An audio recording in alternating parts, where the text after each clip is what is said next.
Picture a glowing computer screen in a sterile, climate-controlled office in Brussels.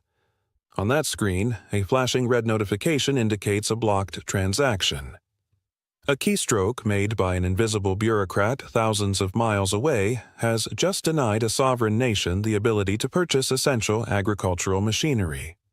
Now, contrast that cold, digital denial with a heavy, solid bar of pure yellow gold resting on a wooden table under the hot sun of Ouagadougou. One is an illusion of control based on digital numbers. The other is undeniable physical reality. For decades, the global financial system has operated on a simple, ruthless premise. If you do not comply with the political and economic demands of the West, you are locked out of the Society for Worldwide Interbank Financial Telecommunication, commonly known as the SWIFT system. You are starved of dollars. You are blocked from euros. You are essentially placed under a modern economic siege. This is exactly the weapon that was aimed at Burkina Faso. The nation desperately needed heavy agricultural equipment to achieve food security and break the cycle of dependency. They needed tractors to break the hard earth, to plant seeds, and to feed a rapidly growing population. They attempted to purchase this machinery on the international open market, but the unseen hands of the global financial architecture moved to block them. The dollar was weaponized. The message from Western financial institutions was clear. Submit to our diplomatic demands, accept our structural adjustment programs, or your fields will remain unplowed and your people will remain hungry. If this story matters for Africa, press like so more people see it. But the architects of this financial blockade severely underestimated the leadership in Burkina Faso. Ibrahim Traoré understood a fundamental truth about wealth that the modern world has seemingly forgotten. True wealth is not a digital digit in a European bank account, subject to the whims of foreign politicians. True wealth is what you can pull from the earth. Consider the story of a gold miner in the rural western region of Burkina Faso. For generations, men in his family have descended into the dark, sweltering earth. With calloused hands and aching backs, they extracted raw gold from the veins of the land. Historically, that gold was immediately loaded onto heavily guarded airplanes. It was flown out of the country, destined for the deep, secure vaults of Switzerland, London, or New York to bolster foreign reserves. The physical wealth of Africa was constantly traded for paper promises and digital credits that could be frozen at a moment's notice. The miner sweated in the dark, the European banker profited in the light, and the African farmer still plowed his field by hand. Traoré looked at this exploitative system and decided it was time to break the wheel. The Western financial institutions thought they had trapped Burkina Faso in an inescapable corner. They believed that by cutting off access to the digital dollar, they could force a proud nation to its knees. They assumed that without their explicit permission and their currency, international trade was mathematically impossible. But how does a nation without access to the global digital banking system feed its people and build its future? The answer came with a shockwave that reverberated from the Sahel all the way to Wall Street and the financial districts of London. Ibrahim Traoré bypassed the dollar entirely. He completely ignored the SWIFT system and the oversight of the International Monetary Fund. Instead, he executed one of the most brilliant and audacious geopolitical moves of the 21st century. He took the raw, physical gold of Burkina Faso and traded it directly for the heavy machinery the country desperately needed. He established a direct, sovereign barter agreement with non-Western manufacturing partners. There were no intermediate banks taking a percentage. There were no foreign policy conditions attached. There were no digital currency conversions subject to foreign treasury oversight. It was a pure, unadulterated exchange of physical value. Millions of dollars worth of pure African gold were exchanged directly for thousands of heavy-duty agricultural tractors. When the first massive shipment of these machines arrived, the reaction on the ground was nothing short of electric. Imagine a farmer named Seydou in a remote village near Bobo Dioulasso. Seydou is 60 years old. For 40 years, he has worked the hard, dry soil with nothing but a short-handled hoe. His back bears the permanent curve of a lifetime of grueling manual labor. He has listened to decades of foreign aid workers and politicians making empty promises about agricultural modernization, while his crop yields barely kept his family alive. Then, one morning, the ground shakes. A massive, roaring, green and yellow tractor rolls into his village, kicking up the red dust. Seydou approaches it, placing his weathered hand on the warm metal of the engine hood.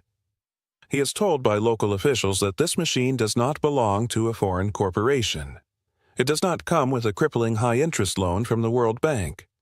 It was purchased outright with the gold mined from his own country's soil. For the first time in his life, Seydou sees the tangible wealth of Africa working directly for the people of Africa. The pride in his eyes is mirrored across the entire nation. The people of Burkina Faso realized they had broken a massive psychological chain.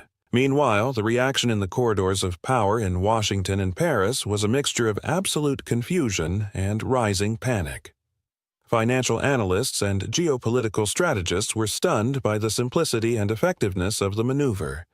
The entire architecture of Western financial dominance relies heavily on the assumption that global trade must absolutely be conducted in dollars or euros.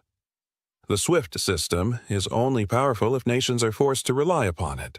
By conducting a massive transaction using physical gold, Burkina Faso had just exposed a fatal flaw in the Western financial weapon. You cannot freeze a physical gold bar that is already secured on a cargo plane heading to a sovereign trade partner. You cannot sanction a tractor that has already been unloaded at a port and is driving steadily toward a rural farm. The illusion of absolute Western financial control was shattered in broad daylight. Financial newspapers scrambled to explain how a developing African nation had managed to completely outmaneuver the most sophisticated financial blockades on Earth. They realized that the CFA franc monopoly, the colonial currency system that has drained West African wealth for decades, was losing its ultimate grip. The people of Burkina Faso were not just surviving the economic sanctions, they were actively thriving, entirely outside the system meant to contain them. What happens when the architects of the global financial system realize their greatest weapon has just been disarmed? The immediate response from the West was a rapid and aggressive diplomatic escalation. Emergency meetings were quickly convened behind closed doors at the United States Department of the Treasury and the headquarters of the European Central Bank. Diplomats in Brussels drafted frantic memos. The fear among these institutions was palpable and deep. If Burkina Faso successfully proved that a nation could survive, modernize, and trade without the dollar, without the euro, and without Western banking systems, the entire neo-colonial financial structure would be at risk of imminent collapse. Western leaders began issuing veiled warnings through international media. They spoke ominously of secondary sanctions.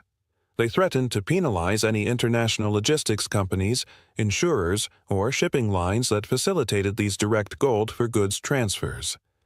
They attempted to use their considerable influence within the World Trade Organization to label the sovereign transaction as irregular, dangerous, or illicit.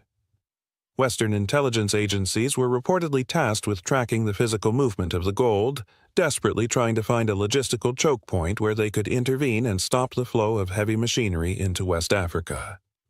The pressure was immense and coordinated.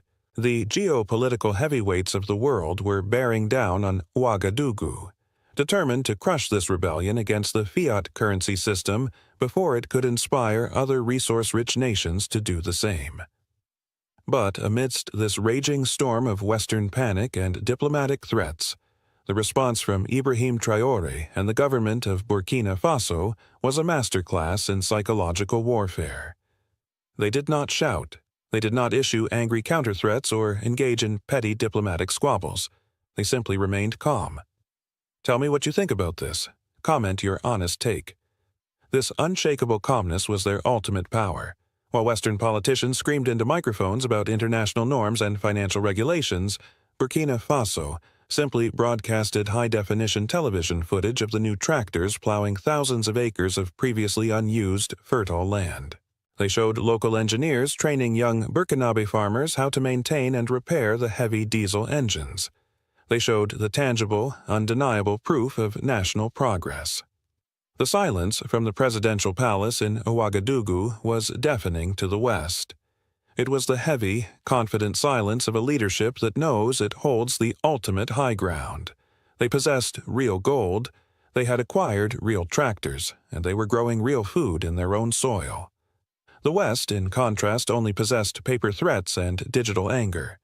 This unshakable resolve triggered a massive wave of relief and unity across the African continent. The citizens of neighboring nations within the alliance of Sahel states, particularly Mali and Niger, watched the events unfold with intense pride. They saw a fellow African nation standing incredibly tall against the combined giants of global finance and winning decisively. The military and political leaders in Bamako and Niamey quickly realized the profound, world-shifting implications of this gold pact. Mali holds vast, untapped gold reserves. Niger possesses critical uranium and massive oil deposits. For the very first time in modern history, a clear and proven blueprint existed for bypassing the exploitative financial systems that had deliberately kept their populations impoverished for generations. The unity among the Sahel states rapidly solidified. They were no longer just a military alliance formed to combat regional terrorism. They were rapidly transforming into an economic fortress based on hard assets, mutual respect, and collective survival. The realization swept through the dusty streets and bustling markets of West Africa that the invisible, suffocating chains of financial dependency were finally snapping. They were actively witnessing the birth of an entirely new economic paradigm, one where the inherent wealth of the land finally serves the people who walk upon it. If physical gold can buy heavy tractors today, completely bypassing the dollar and the dictates of foreign banks, what will it buy tomorrow, and who will be left holding the empty paper? The immediate domestic transformation across Burkina Faso was nothing short of revolutionary. Within weeks of the heavy machinery arriving, the physical landscape of the nation began to change dramatically. Vast tracts of arid land, previously deemed too difficult to cultivate by hand, were suddenly being turned over by the massive steel blades of the new tractors. Young men and women who had previously migrated to overcrowded urban centers looking for scarce jobs and foreign aid began returning to their ancestral villages in massive numbers. They were not returning to the grinding poverty of their parents, but to a modernized agricultural sector that promised real yields, real income, and true dignity. Local markets, once heavily dependent on expensive imported grains dictated by global commodities traders, slowly began to see a steady influx of domestically grown produce. The psychological impact of this massive shift was profound and undeniable. For the very first time in their lives, the citizens of Burkina Faso were witnessing their own national wealth being directly converted into tangible national progress, without a single foreign banking institution taking a cut, demanding an audit, or dictating the political terms. The pride swelled in the bustling streets of Ouagadougou and echoed through the quietest rural farming communities. This was not a temporary aid package wrapped in humiliating geopolitical conditions. This was sovereign development in its purest form, built entirely on the solid, undeniable foundation of their own physical gold. But the ripple effects of this audacious economic maneuver did not stop at the borders of Burkina Faso. The shockwaves quickly spread throughout the newly formed alliance of Sahel states with the force of an earthquake. In the capital cities of Bamako and Niamey, the leadership of Mali and Niger watched this profound success with intense strategic interest and growing excitement. Both of these nations possess immense natural wealth, from vast veins of gold to critical uranium deposits, yet both have historically been chained to the exact same exploitative financial systems that Burkina Faso had just successfully bypassed. The realization was immediate, electric, and incredibly powerful. If Burkina Faso could confidently trade its gold directly for heavy tractors, then Mali could easily trade its gold for advanced civil infrastructure, and Niger could seamlessly trade its uranium for modern industrial technology.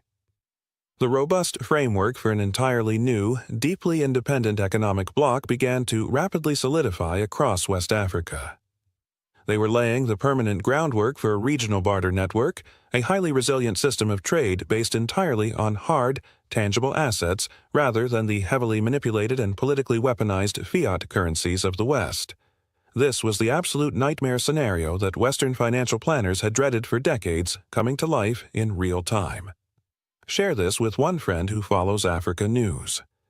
The implications of this gold pact extended far beyond the dusty plains of the Sahel region. Across the broader global south, from the bustling financial centers of Brazil to the massive industrial hubs of India and the energy capitals of the Middle East, economic strategists and national security advisors were taking detailed, frantic notes. The dominance of the United States dollar in global trade relies almost entirely on the universal psychological perception that there is simply no other viable alternative for conducting international business. By successfully executing this massive gold for machinery transaction in broad daylight, Ibrahim Traoré had completely shattered that perception forever. He had publicly and undeniably proven to the entire developing world that a determined nation could step entirely outside the established international financial matrix and not only survive the resulting sanctions, but actually thrive and modernize at an unprecedented pace. Western diplomats and central bankers, who had initially viewed the Burkinabe leadership as a temporary political anomaly that could be easily starved out, now realized with chilling clarity that they were facing a highly sophisticated economic revolution. The initial panic in Washington and European capitals deepened into a cold, calculated, strategic dread. They understood perfectly well that if this resource-backed trading model were to organically spread across the entire African continent, the West would rapidly lose its primary mechanism for controlling and coercing developing nations. The International Monetary Fund and the World Bank would suddenly find themselves completely irrelevant if African nations universally refused their predatory loans and simply traded their raw materials directly for the development tools they needed. They would no longer be able to freeze a sovereign nation into submission by simply clicking a button on a computer terminal in Brussels, London, or New York. The financial leverage that had defined post-colonial relations for over half a century was rapidly evaporating in the hot African sun. If the fiat dollar is no longer required to build a sovereign nation, then the empire that prints that dollar loses its absolute grip on the world stage. But how will the desperate architects of the old world order respond when their invisible financial chains finally break, and the continent they once completely controlled decides to boldly walk its own path? This unprecedented exchange of raw gold for heavy tractors is not just a passing news story about agricultural machinery or international banking regulations. It is a profound historical declaration of true independence. For generations, the dominant narrative imposed upon Africa was one of perpetual deficit.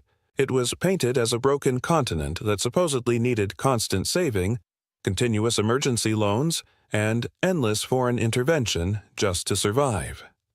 Ibrahim Traoré has violently flipped that degrading narrative on its head.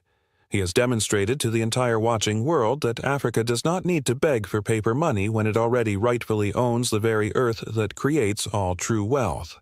The core message radiating from Ouagadougou is beautifully simple, yet earth-shattering in its geopolitical implications. Your natural resources are your ultimate currency. If you hold the physical gold, you hold the ultimate power, and the global financial system is nothing but a temporary, fragile illusion if you simply refuse to play by its rigged rules. However, the path forward for Burkina Faso and the allied nations of the Sahel will not be easy, and a severe warning must be acknowledged by anyone who supports this movement. The entrenched powers that currently control the global financial system will not simply surrender their historic privileges without a massive, ruthless fight. The pressure on Ibrahim Traoré and his closest allies will undoubtedly intensify in the coming months and years. We can expect to see a drastic, coordinated escalation in economic warfare. There will likely be massive smear campaigns launched in the international media, desperately attempting to paint this sovereign economic strategy as dangerous, unstable, or somehow corrupt.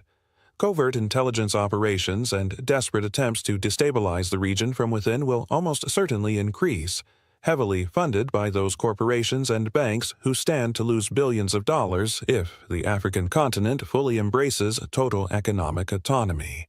The West will aggressively use every institutional tool at its disposal, from the World Trade Organization to secondary sanctions targeting neutral shipping companies, to try and brutally force Burkina Faso back into the dollar-dominated system.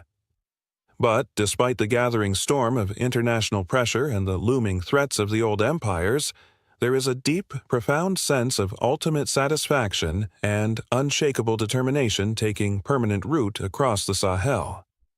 Africa is finally prepared for this fight. They are no longer operating out of historical fear, but from a newfound position of tangible, physical strength. They have looked the financial giant directly in the eye and realized that the giant only possesses real power if the rest of the world agrees to blindly believe in its paper currency. Consider the story of a respected elder in a small, dusty village near the capital city. He sits quietly under the wide shade of a massive, ancient baobab tree, watching his young grandson playfully chase a stray chicken across the newly tilled dark earth. For his entire long life, this elder has humiliatingly watched foreign aid trucks roll into his village, delivering small bags of imported grain while telling his proud people they were simply too poor and uneducated to feed themselves. Now, he listens intently to the steady, powerful hum of a domestically owned tractor working the vast fields just beyond the village limits. He pulls his young grandson close and points a trembling finger to the massive green machine conquering the hard earth. He tells the boy that true freedom is never found on a piece of paper signed in a distant foreign capital. True freedom, he explains, is the absolute ability to plant your own seed in your own sovereign soil, using tools purchased purely with the sweat and gold of your own people. He tells the boy that a man who can proudly feed himself will never, ever be forced to bow to anyone. This is the profound multi-generational legacy that Ibrahim Traoré is currently building. It is an enduring legacy of absolute dignity, written not in fragile diplomatic treaties but deeply and permanently carved into the fertile soil of a rapidly rising nation. Press. Like if dignity and justice still mean something to you. The old world order relies entirely on the psychological illusion of financial dependency and perpetual debt. But when an entire nation suddenly wakes up and realizes that its own earth holds infinitely more value than the flashing digital numbers on a European bank screen, that grand illusion shatters into a million unrecoverable pieces. The gold for Tractors Pact is infinitely more than a simple bilateral trade agreement. It is the definitive, undeniable proof that true economic sovereignty is entirely possible right now. It is the brilliant spark that could quickly ignite an entire continent to finally reclaim its rightful, staggering wealth. The fundamental question that remains is no longer whether Africa can survive without the permission of the West. The only terrifying question now facing global markets is whether the West can actually survive when Africa finally decides to stop funding it. Will the rest of the world bravely embrace this new era of resource sovereignty, or will the desperate old financial empires attempt to burn everything down to maintain their fading control over a waking giant? There is a profound and heavy silence that falls over the vast red earth of the Sahel just before the seasonal rains arrive. For countless generations, this rich soil has been turned and tended by the deeply calloused hands of men and women who understand a fundamental truth about survival. They know that true wealth does not come from the gold buried deep underground, nor does it come from the foreign aid packages wrapped in political strings. True wealth comes from the fragile green shoots that push their way up to the blazing sun. Now, take a moment and contrast that vast, sun-baked African horizon with a cold, heavily air-conditioned boardroom in a towering glass skyscraper somewhere in Chicago, or perhaps Geneva. In those sterile, quiet rooms, men in tailored suits look down at massive digital spreadsheets and see the continent of Africa not as a land of sovereign, proud people, but as a captured market. They see the sovereign soil of Burkina Faso as just another line item on a quarterly profit report, a place to dump their chemical products. For decades, the relationship between these two vastly different worlds has been dictated by quiet, invisible, but incredibly heavy chain. But today, right now, that chain has been definitively shattered. Within the span of a single afternoon, Captain Ibrahim Traoré signed a historic, uncompromising decree that immediately sent shockwaves through the global financial and agricultural systems. He did not just raise tariffs on imported goods. He did not just ask politely for renegotiation of international trade terms. He signed a comprehensive document effectively banning patented, genetically modified seeds owned by Western agricultural megacorporations from ever taking root in the soil of Burkina Faso again. He ordered the absolute expulsion of the corporate monopolies that have held African agriculture hostage for nearly half a century, simultaneously launching a massive, state-backed national initiative to mass-produce indigenous, climate-resilient crops. In less than 60 seconds of applying his pen to paper, Captain Traore redefined the very meaning of independence for his people. He declared to the world that a nation that cannot feed itself on its own terms, using its own seeds, is not truly free. If this story matters for Africa, press like so more people see it. To truly understand the massive gravity of this moment, you have to look away from the capital city and look deeply into the laboratories and the sprawling fields. Consider the remarkable story of a local agricultural scientist, a man whose brilliant mind and dedication caught the attention of the most prestigious research universities in Europe. He was officially offered a highly lucrative position at a major agricultural institute in Paris. They offered him a very comfortable life, a massive guaranteed salary, and a highly prestigious title that would guarantee his security forever. All he had to do was leave his homeland behind and work on developing patented corporate crops for a massive European conglomerate. He refused them completely. He packed his bags and returned home to Ouagadougou. Today, he leads a dedicated, tireless team of young African volunteers who travel from rural village to rural village. They are not selling expensive chemicals.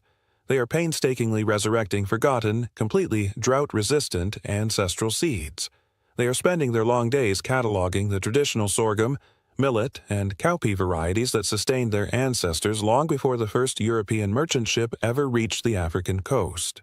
This young scientist and his brilliant team are proving, day by day, that African intellect and African determination can easily defeat the suffocating grip of Western agricultural patents. But what exactly happens when a proud, rising nation suddenly stands up and tells a multi-billion-dollar global industry that their most profitable, entirely captive market is now permanently closed? The reaction was immediate, and it was entirely visceral. For many years, the global agricultural system has operated on a very specific, highly lucrative, and deeply exploitative model. These massive corporations sell an African farmer a seed that has been genetically altered in a laboratory to be sterile after exactly one harvest. This cruel science means the farmer cannot save seeds from this year to plant next year. They must return to the foreign corporation, hat in hand, and buy brand new seeds every single planting season.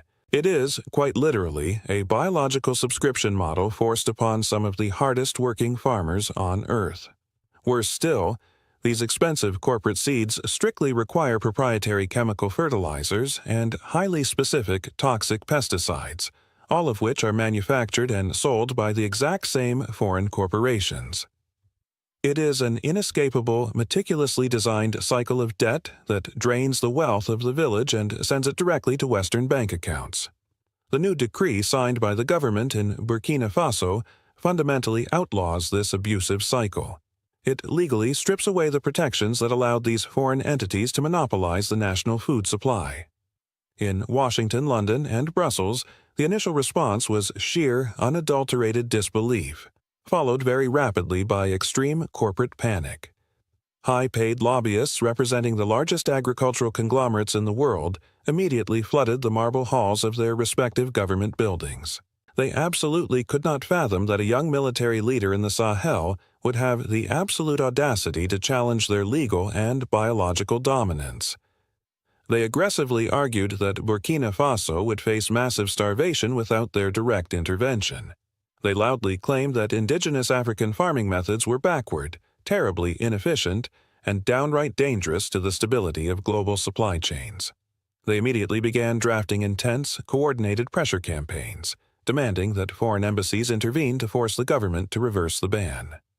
Yet, while the corporate elites panicked over lost profit margins and broken monopolies, something beautiful and deeply moving was happening across the rural farming villages of Burkina Faso. Far away from the noise and threats of international politics, there was a profound, overwhelming sense of generational relief. In a small, quiet farming community just outside of Bobo Dioulasso, An elderly farmer sat peacefully under the wide shade of an ancient baobab tree with his teenage grandson. For many long years, this elder had watched his family and his neighbors fall deeper and deeper into crippling debt trying to afford the imported chemicals required by the foreign seeds.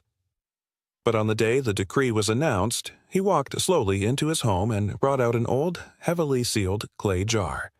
Inside that jar were seeds that had been carefully, secretly preserved, hidden away from the mandates of foreign agricultural advisors and corporate salesmen. These were the true seeds of his grandfather. They were seeds that naturally knew how to wait for the unpredictable rain, seeds that perfectly recognized the local soil, seeds that truly belonged to the African people. As the old man poured them into the open hands of his grandson, he did not just pass down a lesson in agriculture. He passed down his dignity. The whole village felt an immense invisible weight lift from their tired shoulders. The constant gnawing fear of the corporate debt collector was finally gone. How far will the global agricultural empire go to crush a righteous rebellion that threatens their absolute control over the food supply of the developing world? The answer is that the empire will attempt to use every single weapon at its extensive disposal. We are not just talking about angry diplomatic letters. We are talking about the full, crushing weight of the Western financial and legal system being brought down upon a single nation. Within a matter of weeks, global agricultural conglomerates began aggressively filing massive, complex lawsuits against Burkina Faso in international trade courts. They claimed a severe breach of international contract. They claimed rampant intellectual property theft. They arrogantly demanded hundreds of millions of dollars in immediate financial compensation for the loss of their projected future profits. Behind closed doors in Western capitals, foreign powers began discussing devastating retaliatory measures.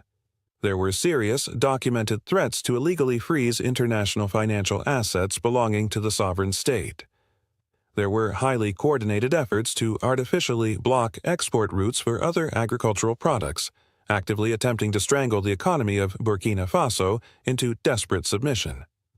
The World Trade Organization in Geneva was flooded with emergency legal filings, all specifically designed to make a permanent, terrifying example out of Captain Traore and his administration. The grim message from the West was brutally clear to anyone paying attention. If you dare to defy the corporate seed monopoly, we will financially isolate you, we will systematically bankrupt you, and we will break your spirit. This was the moment of maximum, suffocating pressure.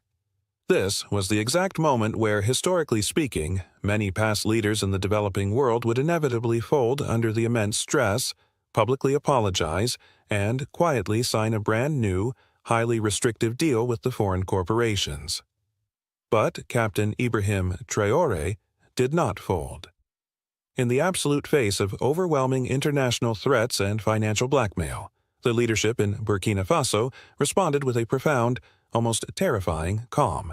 And as anyone who studies history knows, in the realm of high-stakes geopolitics, sometimes absolute calm is the most devastating weapon of all.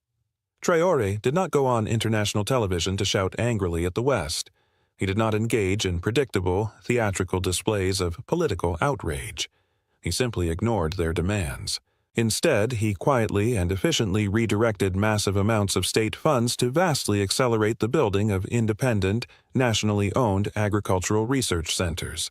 He stood before his people and presented cold, hard, verifiable scientific data. The government officially released comprehensive, peer-reviewed studies proving conclusively that indigenous seeds, when properly supported with local organic farming methods, could easily yield just as much food as the genetically modified imports. Furthermore, these local methods actually preserved the long-term health of the soil and drastically protected the fragile underground water supply. The African response was entirely organized, entirely methodical, and completely immune to foreign intimidation. They proved that they did not need permission to exist. If you disagree, say it clearly in the comments. All views matter. This quiet, fiercely intelligent defiance is exactly what the corporate monopolies feared most in the world. They know exactly how to fight a chaotic, disorganized rebellion, but they have absolutely no idea how to fight a highly organized, scientifically backed movement for absolute national self-reliance. As the Western legal threats grew louder and more desperate, the people of Burkina Faso grew significantly more united. Across the entire nation, powerful agricultural cooperatives formed naturally. Farmers who had once been intentionally forced to compete against each other for scarce, high-interest corporate loans were now openly sharing traditional seeds, sharing heavy farming equipment, and sharing vital generational knowledge. There was a palpable, surging pride sweeping through the vast fields and busy market squares. It was the absolute, undeniable realization that they did not need saving by foreign corporations or international aid organizations. They already had absolutely everything they needed right there in the rich, red earth beneath their feet. This profound national unity quickly became an impenetrable, unbreakable shield. When the international trade courts in Europe sent their official legal summons, demanding an answer for the banished corporations, the African legal teams did not flinch. They simply and firmly stated that the basic survival and food security of a sovereign nation permanently supersedes the artificial patents of a foreign corporation. The everyday people stood firmly and proudly behind their government, deeply knowing that the temporary, manufactured pain of international trade sanctions was a very small price to pay for eternal, generational agricultural freedom.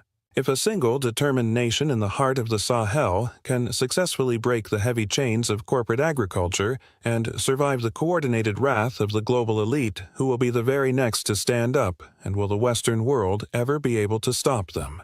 The immediate, on-the-ground reality in Burkina Faso, following the sudden expulsion of Western agricultural monopolies, has been nothing short of a massive, nationwide transformation that defies all conventional economic expectations.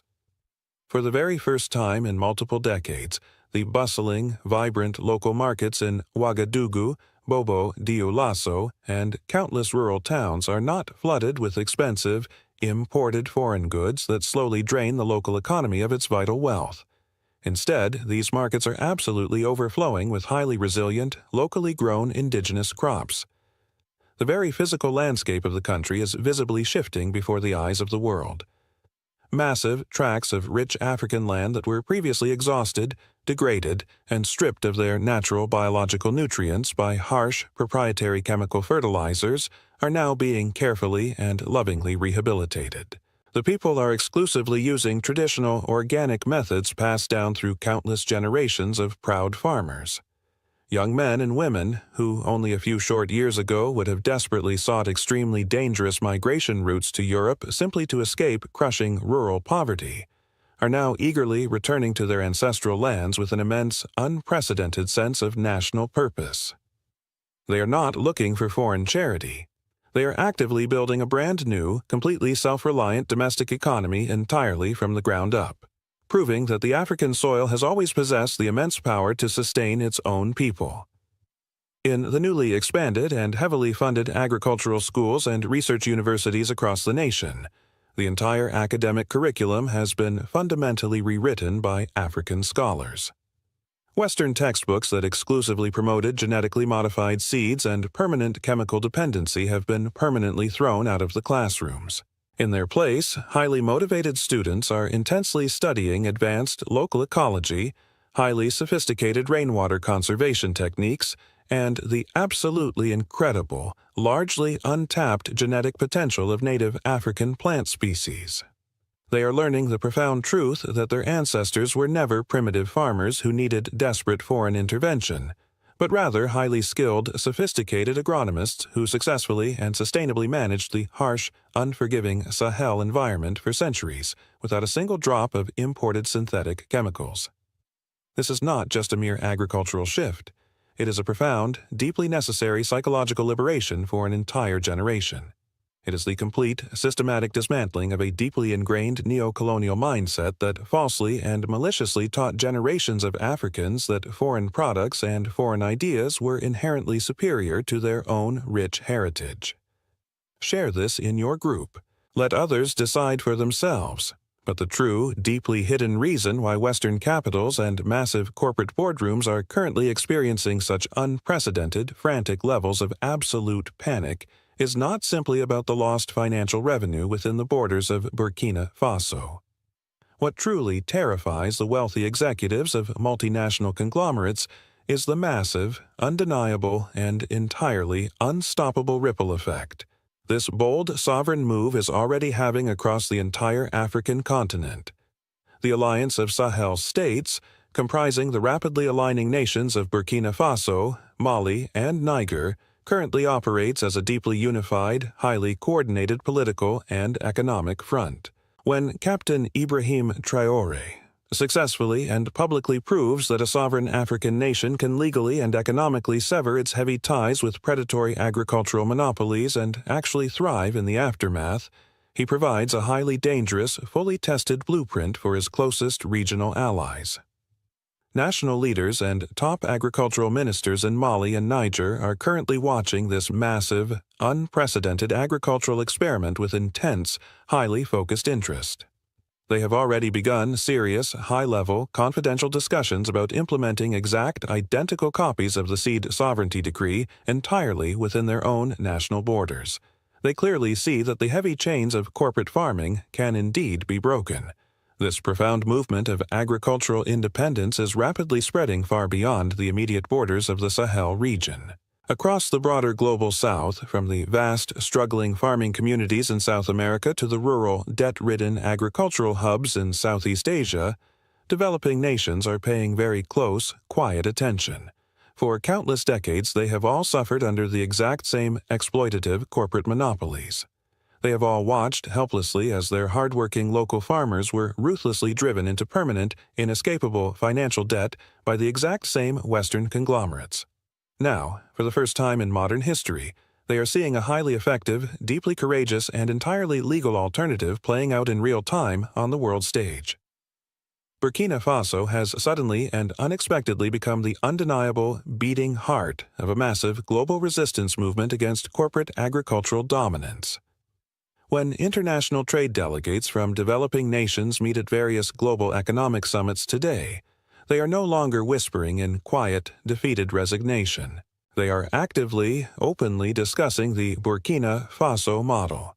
They are actively strategizing on how to legally dismantle foreign monopolies in their own sovereign countries, using the exact legal and scientific precedents currently being established by Captain Traoré and his dedicated administration.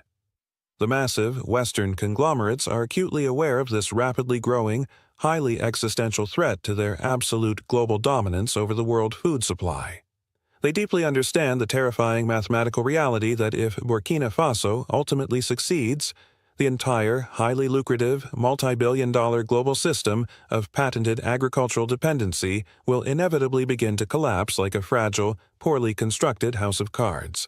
They are currently pulling every single political, legal, and economic lever actively available to them in a desperate bid to ensure this African rebellion fails spectacularly and publicly. They are heavily funding massive, highly targeted misinformation campaigns across major international media outlets, desperately trying to paint Captain Traoré as a dangerous, chaotic, economically illiterate radical rather than a rational, highly protective national leader acting strictly in the best interests of his people.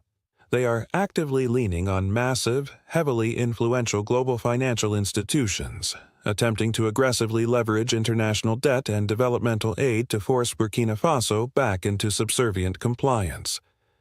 They are threatening to withhold vital infrastructure loans, attempting to quietly organize regional trade blockades, and using every diplomatic threat in their extensive arsenal to break the powerful will of the African farmer.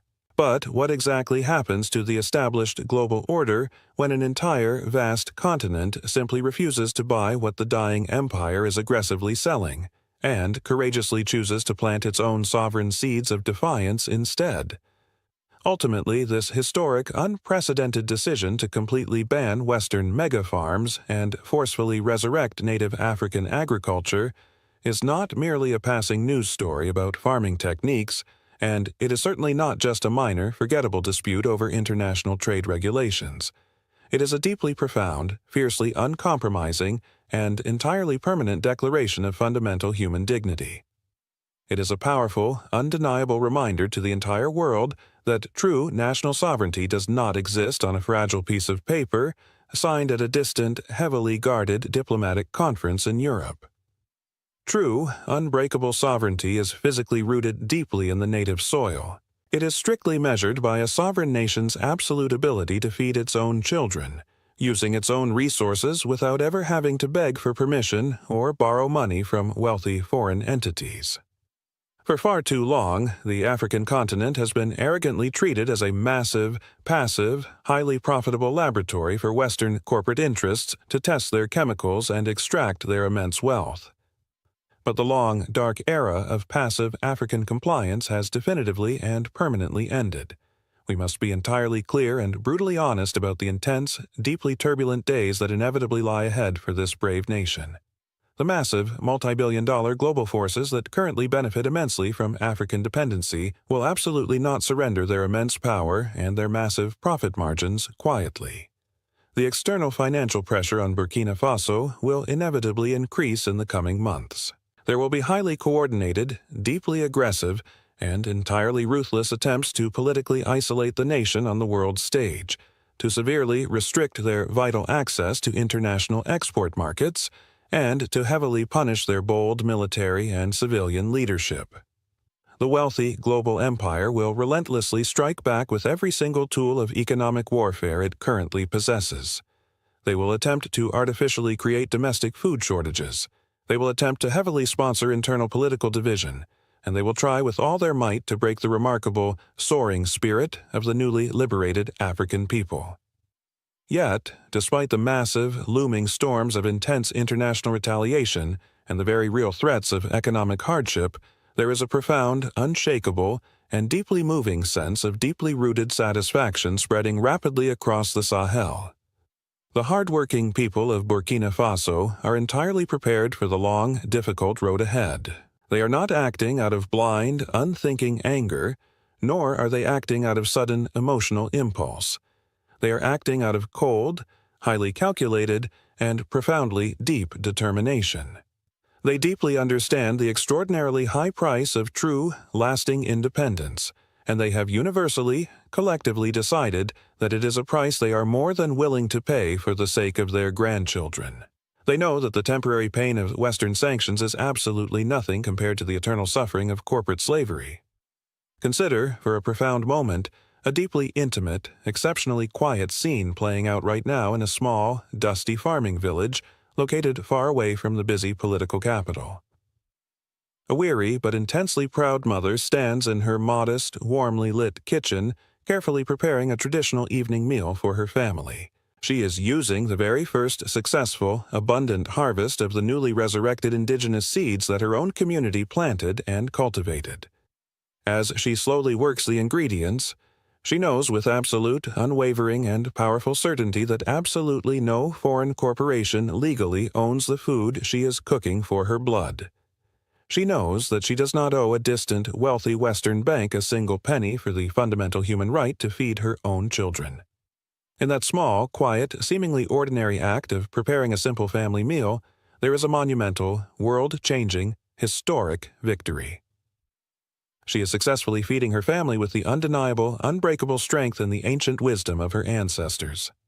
The heavy, suffocating chains of the painful past have finally been broken, and the massive, endlessly fertile fields of the African future now belong entirely, completely, and forever to them. Press like and write your city below so your voice is part of this record. In the air-conditioned aisles of European supermarkets, the shelves are always full, perfectly organized and seemingly immune to the changing seasons of the world.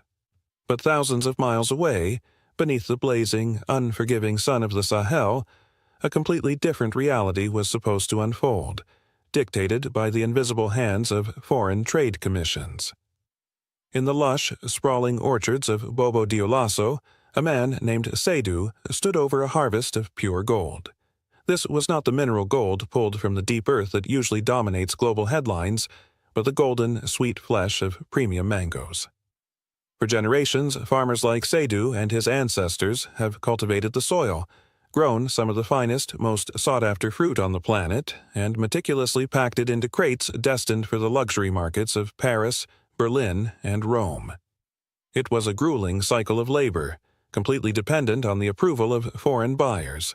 But overnight, a silent decree issued from a cold, distant bureaucratic office in Europe threatened to turn his entire life's work and the labor of thousands of his countrymen into rotting waste on the African soil. This sudden crisis was not an act of nature, a drought, or a failure of the harvest. It was a calculated act of economic execution. The European Union had suddenly and drastically changed its phytosanitary regulations regarding imported agricultural goods. On paper, buried deep within hundreds of pages of legal terminology, it was framed as a necessary measure to protect European agriculture against the spread of fruit flies and other pests. In reality, it was a highly sophisticated, invisible blockade. It was a deliberate, artificial shift in standards designed specifically to protect Spanish and Southern European growers from the fierce competition of high-quality, affordable African produce. Without any meaningful warning or transition period, 10,000 tons of premium Burkinabe mangoes were effectively banned from crossing the Mediterranean Sea. The gates of the European market were slammed shut. If you believe these stories need to be told, press like. The expectation in Western capitals was incredibly clear, arrogant, and historically predictable. They fully expected a panic to sweep through the streets of Ouagadougou. The architects of this policy expected the agricultural ministers from West Africa to immediately book flights to Europe, arriving with briefcases in hand to beg for grace periods, request emergency development aid to meet the new impossible standards, and ultimately submit to the economic dominance of the continent that controlled the market. For decades, this is exactly how the game of global trade was played. The West unilaterally sets the rules, changes those rules whenever it suits their domestic political needs, and Africa simply pays the price in lost wages and broken livelihoods. The European strategy was designed to break the will of a developing economy, to remind them of their assigned place at the bottom of the global supply chain as mere exporters of raw materials. But the economic strategists sitting in Brussels fundamentally misunderstood the era they were operating in, and they severely underestimated the leadership they were dealing with.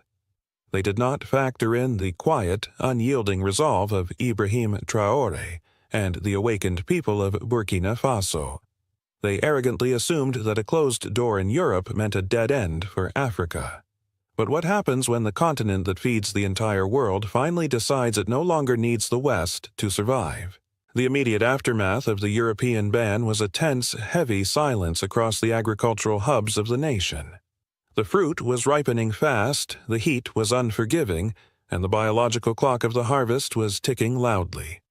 In any previous administration, a crisis of this magnitude would have triggered an immediate collapse in local agricultural prices. Desperate farmers would have been forced to sell their pristine harvests for mere pennies to predatory local intermediaries. Or worse, they would have been forced to simply watch their entire year of backbreaking labor rot on the branch and fall to the earth. The financial devastation would have been absolute.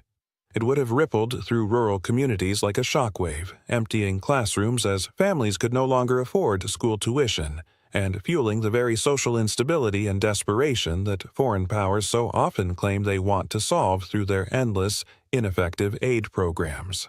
The new European agricultural standards were a masterpiece of modern regulatory warfare. By requiring incredibly expensive, highly specific chemical treatment processes and certifications that Burkina Faso ostensibly did not possess at an industrial scale, the European Union created an artificial, impenetrable monopoly for their own domestic farmers under the false guise of public health and safety. It is nothing more than a modern, bureaucratic evolution of the old colonial extraction model. The message was clear. You are allowed to sell your resources to us only when it perfectly benefits our bottom line, and we will ruthlessly shut your economy down the very moment your success threatens our profit margins. In Washington and across European capitals, foreign policy analysts and trade economists watched the Sahel closely, waiting for the inevitable economic distress signals to broadcast from Burkina Faso. They waited for the capitulation. But those distress signals never came. Instead of dispatching teams of diplomats to plead with European trade commissions for a sliver of market access, Ibrahim Traoré mobilized a different kind of army. He mobilized engineers, industrial planners, and the raw willpower of the Burkinabe people. The government of Burkina Faso looked at the European ban and recognized it not as a devastating crisis, but as the ultimate catalyst for immediate, forced industrialization. If Europe did not want to buy fresh mangoes from Africa, Burkina Faso would simply no longer sell them fresh, perishable fruit. They would do what wealthy nations do. They would add value to their own resources. Within days of the ban, a massive, highly coordinated national effort was underway to rapidly scale up industrial dehydration and food processing capabilities across the country. State-backed financial initiatives and private domestic enterprises aligned with a single, urgent mission to save the harvest and redefine the economy. Massive industrial drying ovens, cutting machines, and processing belts were procured, activated, and expanded across the primary agricultural zones. The centuries-old raw material export model was being dismantled and replaced in real time. Back in the orchards of Bobo Dioulasso, Seydou did not have to watch his golden mangoes rot in the dirt. Instead, the packing house where he had worked his entire life underwent a miraculous transformation. The quiet, lingering despair of a canceled export season was entirely replaced by the deafening, beautiful, rhythmic roar of electric dryers and modern processing machinery. The air inside the facility no longer carried the faint, tragic smell of agricultural decay, but was filled with the rich, concentrated scent of sweet fruit being preserved. Hundreds of local workers who had gone to sleep terrified that they had lost their seasonal wages were suddenly operating advanced machinery, carefully slicing, drying, and packaging the mangoes into high-value, non-perishable consumer goods. This was the profound relief of true economic sovereignty. It was the physical, undeniable manifestation of a nation taking absolute control of its own destiny. By choosing to dry the fruit rather than let it spoil, Burkina Faso instantly solved the biological problem of the harvest. The mangoes could now last for months, even years, without the need for expensive, energy-intensive refrigeration. But far more importantly, this simple industrial process exponentially increased the profit margin of the final product. A beautifully packaged, dried mango is worth significantly more on the global market than a raw one picked straight off a tree and shipped in a wooden crate. The agricultural sector was no longer just farming. It was manufacturing. But with the traditional European market deliberately closed to them, a massive question loomed over this industrial miracle. Where would this newly processed, high-value product go? How would Brussels react when they realized their ultimate economic weapon was turned into the very engine of African industrialization? The realization within Western trade offices and European ministries of agriculture was painfully slow at first, and then it arrived with sudden, shocking clarity. The expected massive surplus of rotting African fruit, which was supposed to bring the Burkinabe economy to its knees, never materialized. Instead, satellite imagery, global trade manifests, and market intelligence reports showed bustling, unprecedented activity in Burkinabe agricultural and logistical hubs. When European agricultural attachés and market analysts finally understood exactly what was happening on the ground, the geopolitical and economic shockwave was profound. Burkina Faso was not just saving its agricultural harvest, it was fundamentally and permanently rewriting its global trade map. The 10,000 tons of premium mangoes, now transformed into high-margin dried fruit, were meticulously loaded onto transport trucks and heavy cargo aircraft. But these shipments were not heading north across the Mediterranean Sea to grace the shelves of European markets. They were heading east. The government of Burkina Faso and the newly empowered local agricultural cooperatives decided to bypass the European Union entirely. They forged brand-new, direct cargo routes and trade agreements with the Middle East and the massive, hungry markets of Asia. The luxury supermarkets in Dubai, the high-end retailers across the United Arab Emirates, and the rapidly expanding consumer markets in the East eagerly and quickly absorbed the high-quality, processed African product. The European regulators and bureaucrats had fully intended to use their changing standards to force Ibrahim Traoré into a position of weakness and diplomatic submission. Instead, their arrogance completely removed Europe from the trade equation altogether. They locked themselves out of a premium supply chain. This scenario represents the ultimate nightmare for the traditional architects of global trade and Western hegemony. The entire Western economic strategy historically relies on the fundamental assumption that African nations have absolutely nowhere else to go. They deeply believe that if Paris, London, or Brussels closes its doors, Ouagadougou, Bamako, and Niamey must inevitably starve and submit. If you disagree, say it clearly in the comments. All views matter, but Ibrahim Traoré proved to the world that the globe is incredibly vast, and the era of the European trade monopoly is permanently over. His strategic response to the mango blockade was an absolute masterclass in the calm, disciplined exercise of sovereign power. There were no furious, emotional speeches denouncing the European Union at the podiums of the World Trade Organization. There were no public spectacles of burning European flags in the streets to protest the unfair standards. There was only the cold, hard, undeniable reality of rapid industrial execution. The absolute silence of the Burkinabe government in the face of European provocation was far more intimidating to Western powers than any political threat could ever be. It signaled a total, irreversible disregard for the foreign institutions that once controlled their economic fate. The allied nations of the Alliance of Sahel states, including Mali and Niger, watched this incredible victory unfold closely. They saw with their own eyes that the fake standards, the complex regulations, and the economic blockades imposed by Western bureaucrats were not absolute laws of nature that must be obeyed. They were simply fragile illusions of power that shatter into pieces the very moment an African nation decides to stand up and build its own infrastructure. The roaring drying machines in Burkina Faso did vastly more than just preserve a harvest of fruit. They actively preserved and elevated the dignity of an entire nation. They definitively proved that true independence is never negotiated in the lavish halls of European capitals. It is forged and built with sweat on the factory floor and in the fertile fields of the homeland. As the new Eastern trade routes solidified and expanded, leaving European markets permanently cut off from a premium agricultural source they once arrogantly took for granted, a powerful new reality settled over the African continent. The invisible economic chains that had bound them for over a century were finally snapping. Could this single, brilliant act of agricultural defiance be the exact blueprint that finally breaks the economic chains of the entire global South? The transformation inside Burkina Faso was not limited to the physical machinery processing the golden fruit.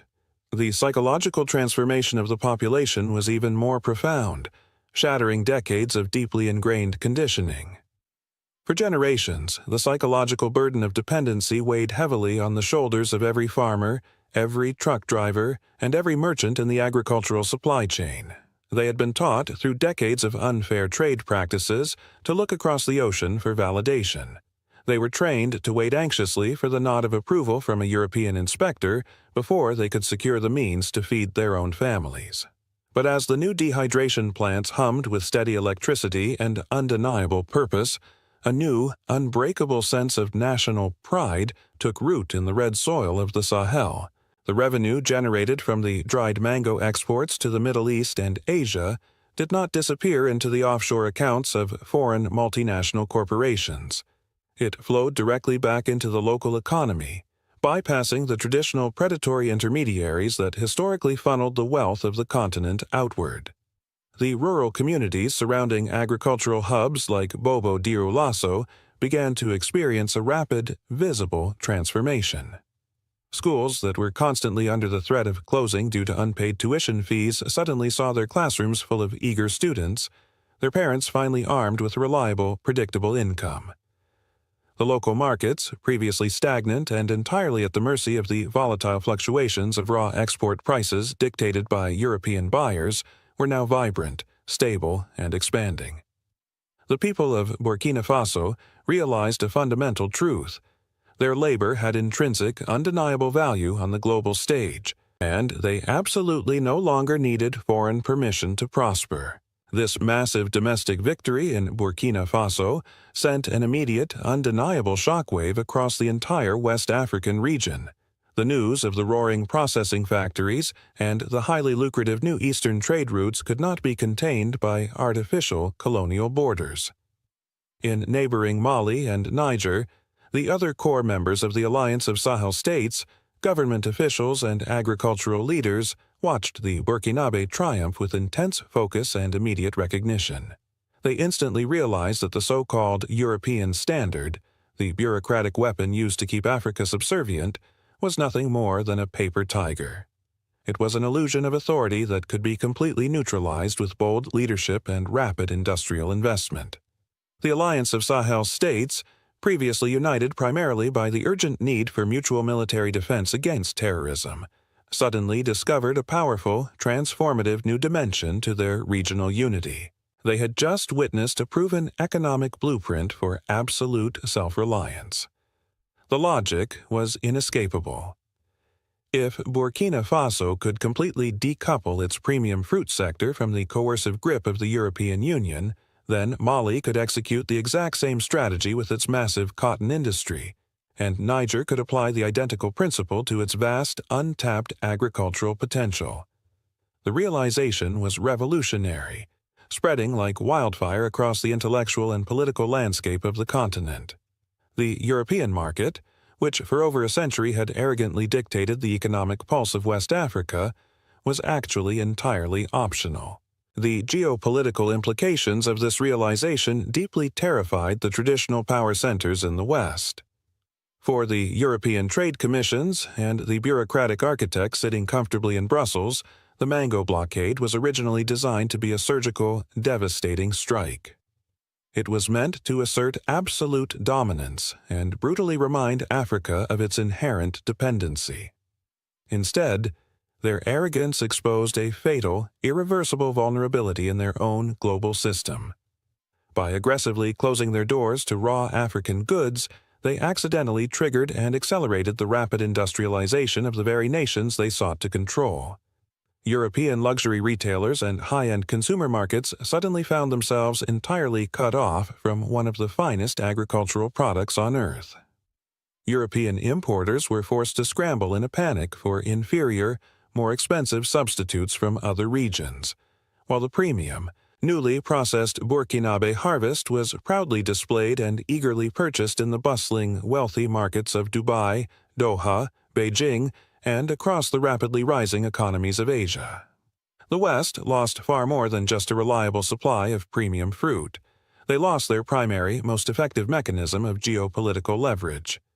They definitively lost the ability to use poverty and market access as a weapon of political coercion. Furthermore, observers in Washington watched this European blunder with growing alarm. American national security analysts recognize that when Western Europe loses its economic grip on the Sahel, the entire Western alliance loses crucial strategic ground in a resource-rich continent.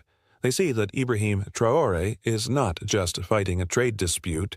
He is actively dismantling the architecture of post-colonial dependency. If a nation cannot be threatened with starvation because its people now know exactly how to feed themselves and sell their manufactured surplus to willing buyers in the East, that nation can no longer be controlled by threats of sanctions. Share this with one friend who follows Africa news. The panic in Western capitals was palpable, echoing through the halls of the World Bank and the International Monetary Fund.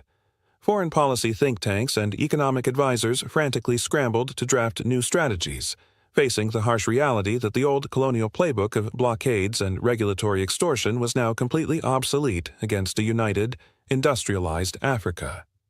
But as the Alliance of Sahel States moves aggressively to solidify these massive new global trade partnerships, a critical and highly dangerous question hangs in the air.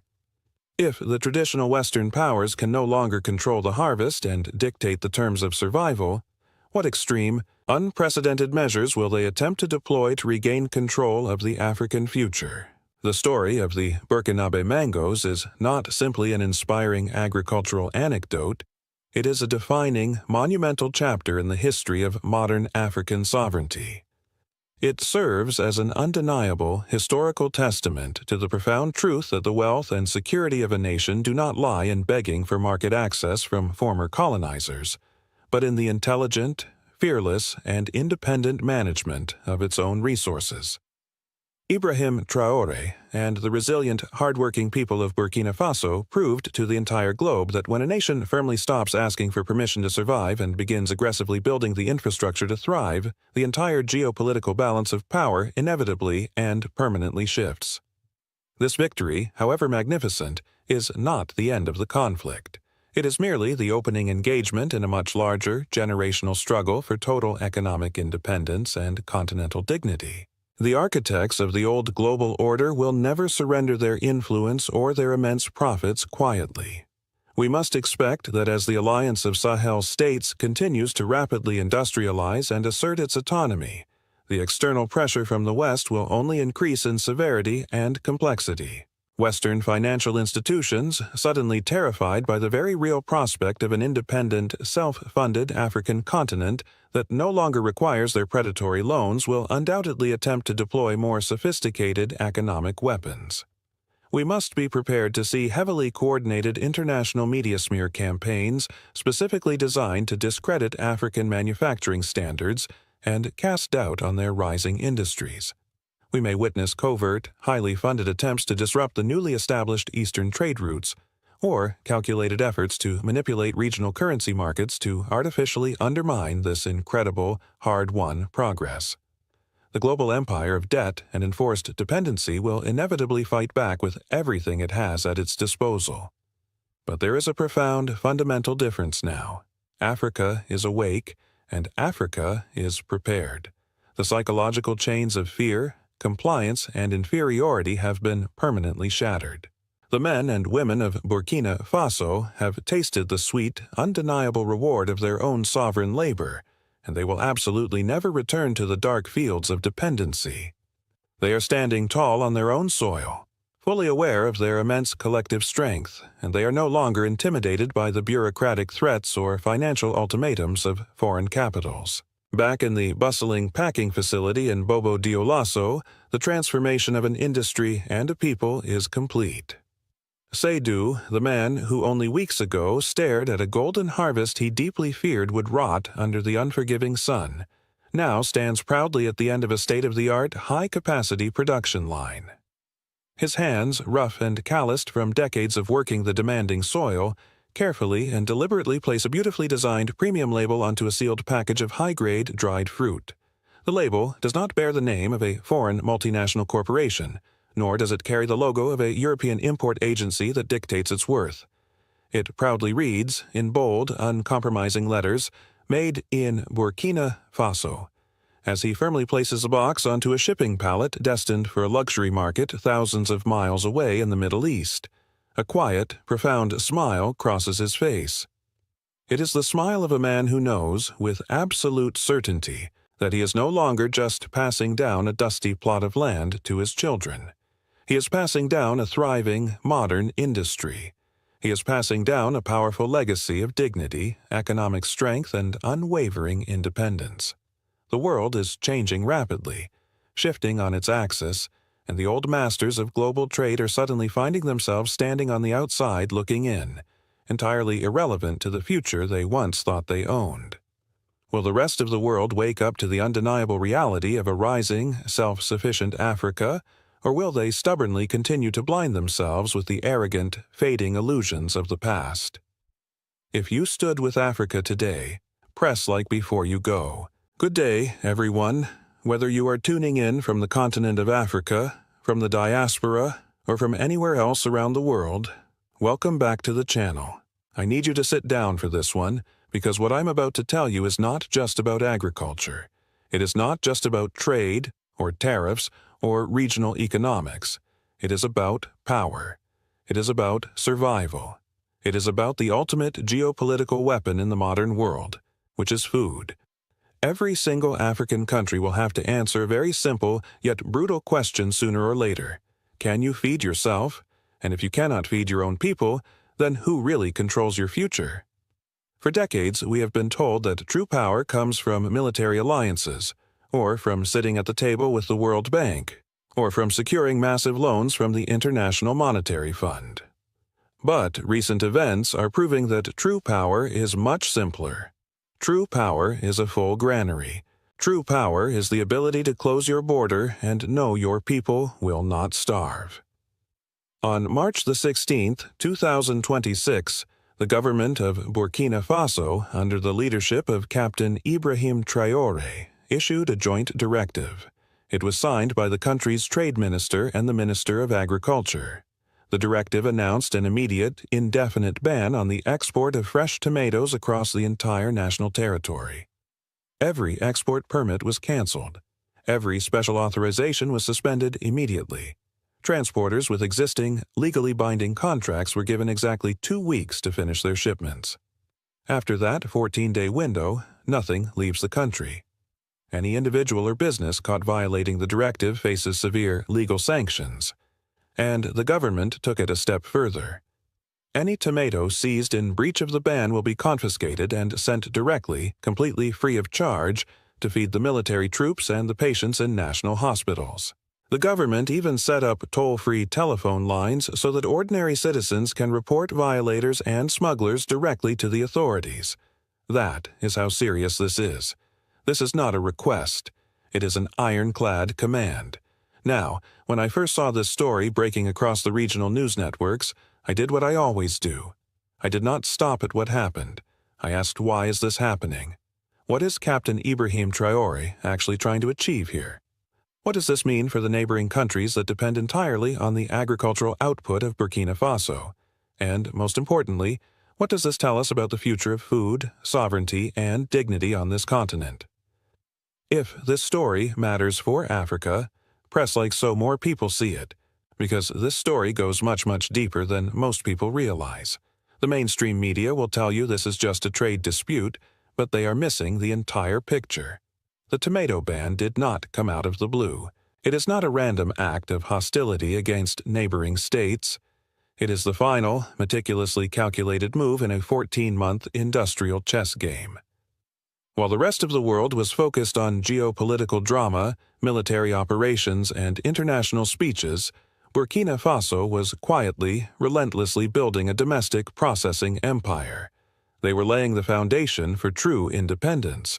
To understand this, we have to go back to November 30th, 2024. On that day, Captain Ibrahim Traoré personally inaugurated a brand-new tomato processing plant in the country's second-largest city, Bobo-Dioulasso.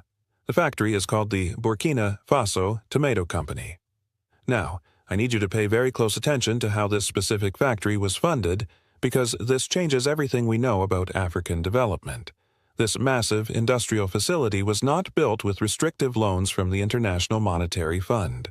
It was not built with conditional grants from the World Bank or the European Union. 80% of the money required to build this factory came directly from the ordinary citizens of Burkina Faso. They invested their own personal savings into the project through a revolutionary popular shareholding scheme. The remaining 20% of the funding came from the state. That is community ownership in its purest form. That is a nation putting its money where its mouth is, refusing to wait for a foreign savior. Imagine the profound dignity of that moment. Picture a young school teacher in the capital city or a small shop owner taking their modest savings. Money they could have spent on immediate, pressing family needs, and instead buying shares in a national factory. When that teacher looks at the factory, she is not just seeing a building made of concrete and steel. She is looking at her owned property. She is buying a piece of her country's economic independence. She is ensuring that her children will grow up in a country that produces what it consumes. The plant in Bobo-Dioulasso cost roughly $12 million to build. It has the immense capacity to process 6 tons of fresh tomatoes every single hour, producing 800 kilograms of high-quality tomato concentrate per hour. And they are not shipping this out in blank barrels. They are selling this under a new, proudly local brand called Aida. When a Burkinabe mother goes to the market, she no longer has to buy tomato paste imported from Italy or China. She buys Aida, a product grown on her soil, processed in her factory, and owned by her people. But the government of Ibrahim Traoré did not stop there. In December 2024, a second factory was launched in another part of the country. Those first 2 facilities alone have a combined processing capacity of 11 tons of fresh tomatoes per hour, and a third facility, which is already nearing completion, is set to open in the eastern region. That is 3 massive processing plants built in under 2 years, funded by the people, producing under a national brand. That is not just a smart agricultural policy. That is economic warfare of the most righteous kind. For decades, the African continent has been trapped in a vicious, unforgiving cycle. Extract the raw material, send it to a foreign port, watch foreign factories turn it into a finished product, and then buy it back at 10 times the original price. This cycle was designed by colonial powers and maintained by modern financial institutions to keep nations permanently impoverished. Captain Ibrahim Traoré looked at that system and shattered it. The ban on raw exports is simply the final piece of the puzzle because those brand new factories need raw materials to run at full capacity. The government made a sovereign decision that every single tomato grown on the soil of Burkina Faso will feed their own factories, provide jobs for their own youth, and stock their own grocery stores. They will no longer subsidize the food security of other nations while their own industrial capacity sits idle. But what happens when a landlocked, heavily sanctioned nation suddenly cuts off its biggest, wealthier neighbor? Let me tell you exactly what this historic decision has done to the Republic of Ghana. The impact hit the streets of Accra before the ink on the directive was even dry. Ghana imports roughly 90% of its fresh tomatoes from Burkina Faso. Let that sink in for a moment. 90%. This is particularly devastating during the dry season when local Ghanaian production drops drastically. The country's annual tomato demand is estimated at around 800,000 tons. Domestic production has never, in recent history, been able to meet that figure. According to the Chamber of Agribusiness in Ghana, the country loses hundreds of millions of dollars every single year due to this massive import dependency, post-harvest losses, and a severe lack of value addition. Hundreds of millions of dollars flow out of Ghana annually just to buy fresh tomatoes and imported tomato paste. That is not a balanced trade relationship. That is a life support machine. And Ibrahim Traoré just pulled the plug. In major markets across the Ghanaian capital and in the country's second-largest city, the panic is absolutely visible. It is a crisis of survival for the working class. Picture a market woman who has been selling vegetables for 20 years to put her children through school. She arrives at the market before dawn, expecting the usual massive transport trucks from the northern border to be offloading their goods. Instead, she finds empty spaces. She finds silence. When she finally locates a supplier who managed to get the last shipment across the border, the price is unrecognizable. The cost of a large basket of tomatoes has jumped from 3,000 cedis to over 9,000 cedis. It has tripled literally overnight. Retail prices for the everyday consumer have doubled, pushing a basic, essential staple completely out of reach for ordinary, hard-working families. Some traders are walking away from wholesale purchases altogether because they simply cannot afford the new capital requirements. Transporters and drivers who built their entire livelihood, their entire family legacy, around the cross-border agricultural route are now sitting idle. Their heavy trucks are parked indefinitely at the border, staring at a closed gate. This crisis is layered on top of existing supply chain disruptions, creating a perfect storm of scarcity. Tell me what you think about this. Comment your honest take below, because we need to document this moment in history. The response from the Ghanaian government to this unprecedented shock has been deeply revealing, and frankly, it should serve as a wake-up call to every citizen on the continent. The Ministry of Trade and Agriculture issued a formal statement saying they plan to engage Burkina Faso to find a mutually beneficial solution. They publicly urged the angry, desperate traders to remain calm. They referenced old policy documents and announced long-term production targets, hoping to grow 300,000 tons over the next 4 years. They mentioned trial cultivation programs in the eastern and central regions. Now, I want to be fair here. On paper, in a quiet office, these sound like reasonable administrative steps. But think about the harsh reality of that response in the face of a national emergency. If your neighbor controls 90% of a food item that your entire country depends on for its daily meals, and that neighbor decides tomorrow to keep everything for themselves to build their own industry, and your only immediate response is to say you will engage them in talks, It tells the world exactly where you stand. It exposes the painful fact that you never had a contingency plan.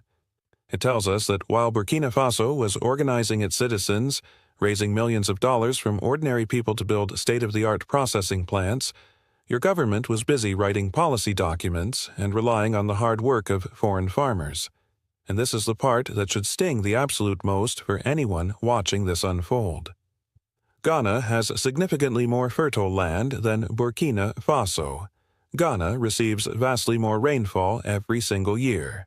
Ghana has better access to major water systems, rivers, and one of the largest agricultural dams in the entire West African region.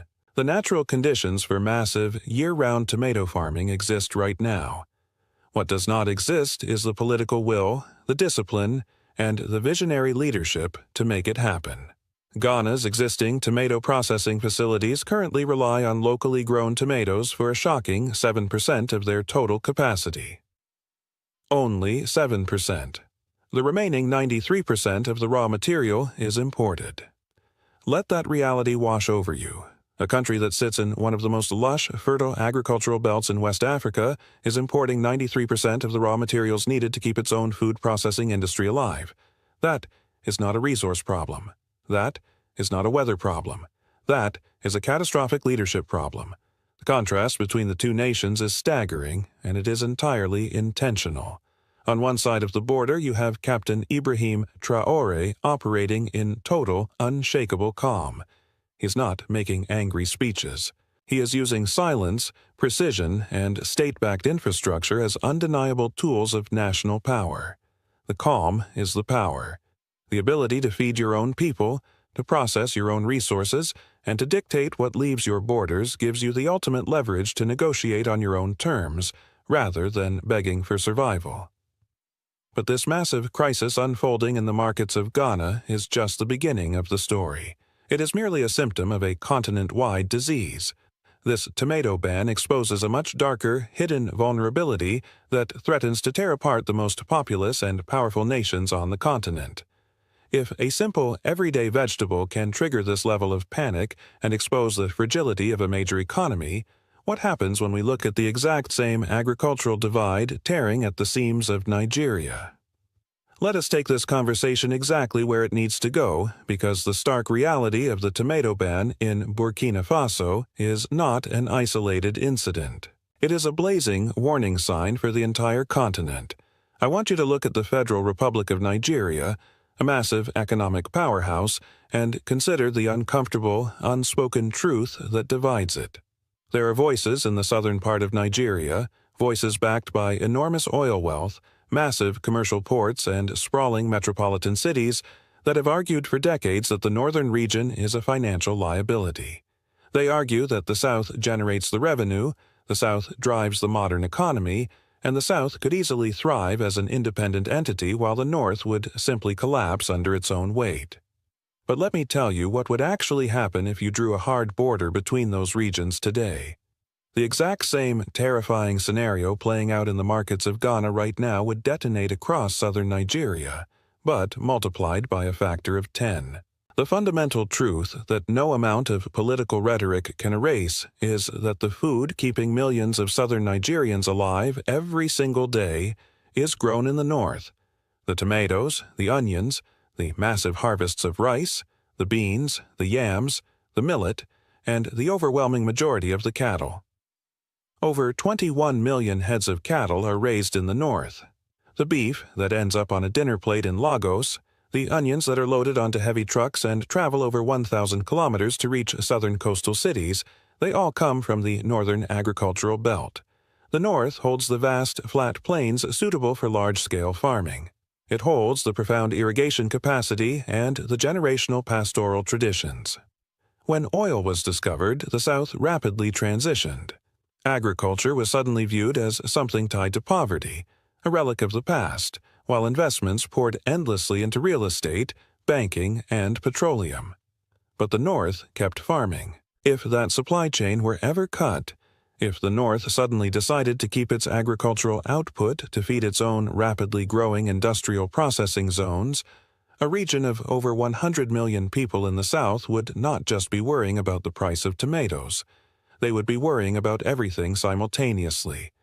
They would be forced to import basic, daily survival food from Asia, from Europe, and from the Americas, paying exorbitant international prices in foreign currency just to keep their citizens from starving in the streets. That is not a picture of a thriving, independent economic powerhouse. That is the definition of a catastrophic food emergency. The northern region is not a liability. It is the absolute, undeniable food security backbone of the entire nation. And this is exactly the dynamic that Burkina Faso has just weaponized to secure its own future. Share this with one friend who follows Africa news, because this is the kind of analysis you will never see on mainstream television. Now, zoom out and look at the broader regional implications of Captain Ibrahim Traoré and his masterful chess move. Do you think the neighboring nations of Mali and Niger are just sitting idly by, ignoring this development? Absolutely not. The alliance of Sahel states is watching closely, and they are taking meticulous notes. They are witnessing firsthand that when you stop exporting your raw, unprocessed wealth, you do not collapse. You actually force your neighbors and your international partners to respect your borders and your demands. If Burkina Faso can successfully nationalize its agricultural output, build citizen-funded factories, and process its own tomatoes into a national brand, what stops Mali from doing the exact same thing with its massive cotton fields? What stops Niger from building the infrastructure to refine its own uranium instead of shipping the raw yellow cake out to light up European cities while its own villages sit in absolute darkness? This is the profound ripple effect that is currently keeping Western diplomats awake at night. The panic in Paris, in London, and in Washington is not about tomatoes. The international community does not care if the price of a vegetable goes up in a West African market. What they care deeply about is the precedent. They are terrified of the undeniable success of the Traore doctrine. For generations, the entire global economic system has relied on Africa being the ultimate, endless supplier of cheap raw materials. The multinational corporations built their staggering wealth by buying raw African resources for pennies, processing them in Western factories, and selling the finished goods back to the African continent for massive profits. Ibrahim Traoré is systematically destroying that model, and he is doing it with the full, enthusiastic financial backing of his own people. Walk through the streets of Ouagadougou today. You will not find citizens complaining about international isolation. You will find a profound, vibrant sense of national pride. You will see young engineers who previously would have risked their lives trying to cross the Mediterranean Sea in a desperate search for European jobs, now walking into the newly constructed processing plants in their own country. They are putting on their uniforms, operating heavy machinery, and producing goods that carry the flag of their own homeland. This domestic transformation is the ultimate shield against foreign interference. When the people own the factories, when the people fund the development, no foreign entity can threaten to pull their investments and collapse the economy. The Global South is watching this incredibly bold experiment. From the bustling streets of India to the sprawling agricultural heartlands of Brazil, developing nations are seeing a blueprint for true sovereignty. If a nation under intense pressure, facing severe security challenges and economic sanctions, can organize its citizens to build a $12 million processing empire in under 14 months, then the old excuses used by wealthy, peaceful nations are no longer valid. Anyone who speaks of true independence, of political sovereignty, cannot then turn around and beg foreign nations for the very food needed to survive the week. But what exactly awaits Burkina Faso in the days and months to come as they boldly chart this dangerous, unprecedented path toward absolute self-reliance? We must be very clear-eyed about the future, because the empire will strike back. The international system, built on debt and dependency, does not simply surrender its leverage without a fight. The pressure on Burkina Faso is going to increase exponentially. You will see the World Bank and the International Monetary Fund release reports predicting economic disaster. You might see regional bodies attempt to impose new, punishing trade barriers. You will see diplomatic isolation tactics deployed to convince the rest of the continent that the Traore model is a dangerous anomaly that must be contained. But here is the most satisfying, profound truth of this entire saga. Africa is prepared, and Burkina Faso is not afraid. They are not negotiating from a position of weakness, hoping for a favorable loan. They are operating from a position of undeniable strength, backed by silos filling up with grain, factories running at full capacity, and a population that has tasted the unmatched dignity of self-reliance. Consider the story of an older farmer living on the outskirts of Bobo Dioulasso. For 40 years, this man worked under the scorching sun, harvesting tomatoes, only to watch them rot by the side of the dirt road because the foreign buyers offered prices so low it was not even worth the cost of transportation. He spent his entire life trapped in a cycle of engineered poverty, watching the wealth of his soil enrich people he would never meet. But today, his reality has completely fractured. Today, that same farmer loads his harvest onto a truck destined not for a foreign border, but for a gleaming new factory located just a few miles away. A factory that he owns a tiny fraction of, because he bought a share with his savings. And the most beautiful part of this generational shift, the person managing the production line inside that factory, ensuring the machines process those 6 tons of tomatoes every hour, is his own grandson. That is the true meaning of this revolution. It is not just about changing trade deficits or annoying neighboring governments. It is about healing the generational trauma of exploitation. It is about restoring the dignity of the African worker. It is about ensuring that the wealth of the soil finally, permanently stays with the hands that cultivated it. Food is not just a commodity traded on international markets. Food is the most foundational element of human sovereignty. Any nation that hands that profound responsibility over to a foreign power, or even to a friendly neighbor, is building its magnificent house on borrowed ground. One single policy decision, one sudden border closure, one unexpected trade dispute, and the entire magnificent structure comes crashing down into panic and chaos. Ghana is learning that devastating lesson today, paying a terrible price for decades of neglected domestic capacity. The rest of the African continent must absorb this lesson immediately, before it is their turn to stand at a closed border, staring at empty trucks. We have to look past the daily news cycle and recognize the massive historical shift happening right before our eyes. Captain Ibrahim Traoré has drawn a line in the fertile sand, and he is daring the rest of the continent to step across it with him. Press like if dignity and justice still mean something to you. The intelligence briefings circulating through the quiet, air-conditioned corridors of Paris and Washington were remarkably confident. They detailed a precise, mathematical certainty. Within 14 days, the agricultural sector of Burkina Faso would collapse. The diesel embargo, orchestrated with surgical precision right at the dawn of the crucial planting season, was designed to be a fatal blow. A modern nation cannot feed itself without heavy machinery, and heavy machinery cannot move without diesel fuel. It was a siege tactic, refined for the modern era, intended to break the will of a defiant government by starving its people. The analysts watched their satellite feeds, waiting for the inevitable moment when the fields would sit silent and empty, waiting for the desperation to set in, waiting for Ibrahim Traoré to beg for terms. But thousands of miles away from those sterile offices, in the suffocating heat of a dusty field just outside Ouagadougou, the silence was suddenly shattered. It was not the sound of surrender. It was the deep, guttural roar of a rusted Massey Ferguson tractor coughing to life. Standing beside it was a man named Amadou. He was a veteran mechanic, a man whose hands carried the thick scars of decades spent wrestling with stubborn iron and failing gears. He wiped a mixture of sweat and dark grease from his forehead with a rag. Amadou was not waiting for a miraculous shipment of European diesel.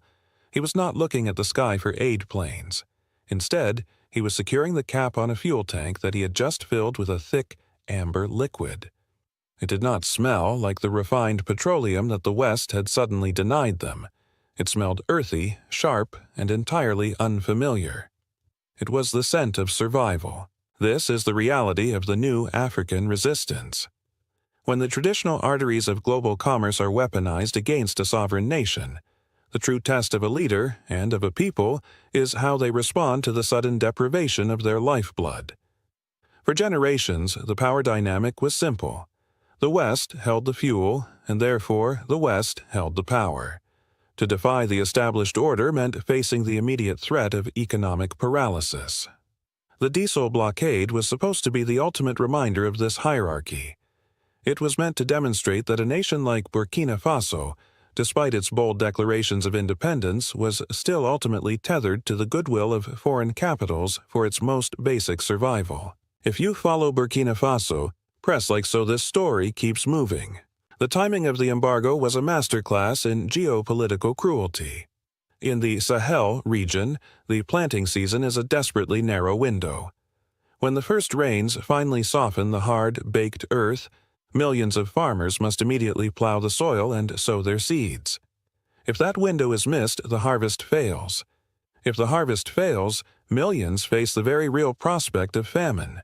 The tractors, the irrigation pumps, the transport trucks that carry the seed and fertilizer, every single link in that vital chain depends on internal combustion engines.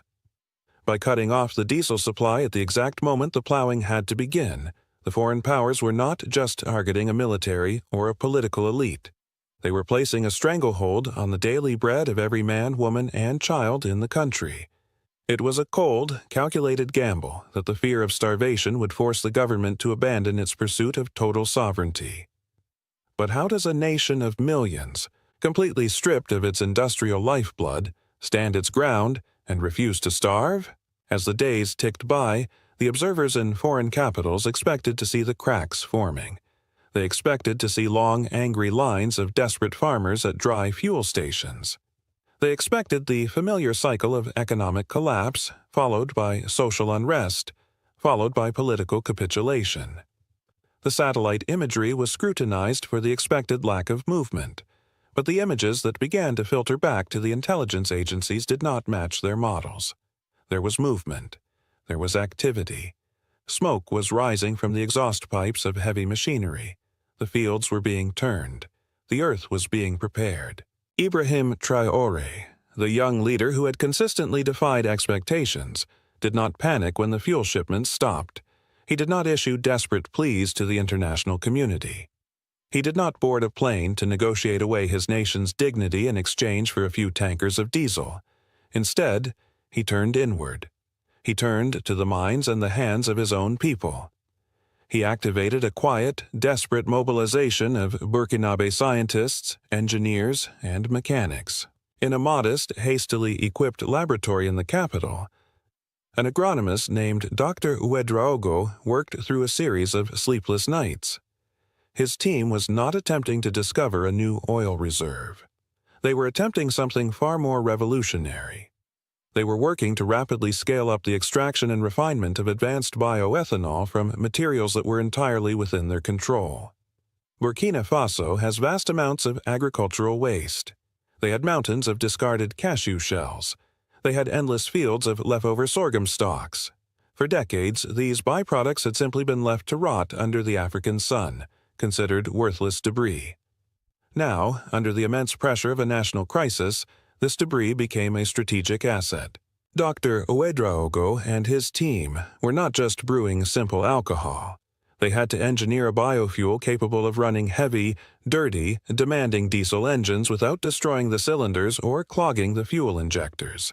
It required a precise chemical calibration, a delicate balance of viscosity and combustion temperature, and they had to do it immediately.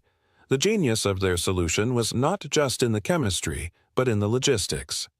They did not waste precious time attempting to construct massive, multi-billion-dollar centralized refineries that would require foreign loans, foreign contractors, and years of construction. They decentralized the process. They adapted existing, smaller-scale industrial equipment. They empowered local cooperatives to begin the fermentation and distillation process using the raw materials right in their own districts. It was a nationwide mobilization of intellect and sheer willpower. The results began to manifest in the fields. Mechanics like Amadou were given the new experimental fuel. They had to adjust carburetors, modify fuel lines, and listen closely to the rhythm of the engines, tuning them to accept this radically different source of power. It was gritty, untested work that required a deep, intuitive understanding of combustion and pressure. Engines sputtered, stalled, and required constant, loving attention from men who understood machinery better than they understood politics. But slowly, steadily, the unmistakable sound of diesel engines roaring back to life echoed across the countryside. How could a nation entirely cut off from the global energy supply chain suddenly power an agricultural revolution pulling energy directly from its own soil? When the realization finally dawned on the geopolitical analysts monitoring the situation, the initial confident reports turned into urgent, panicked assessments.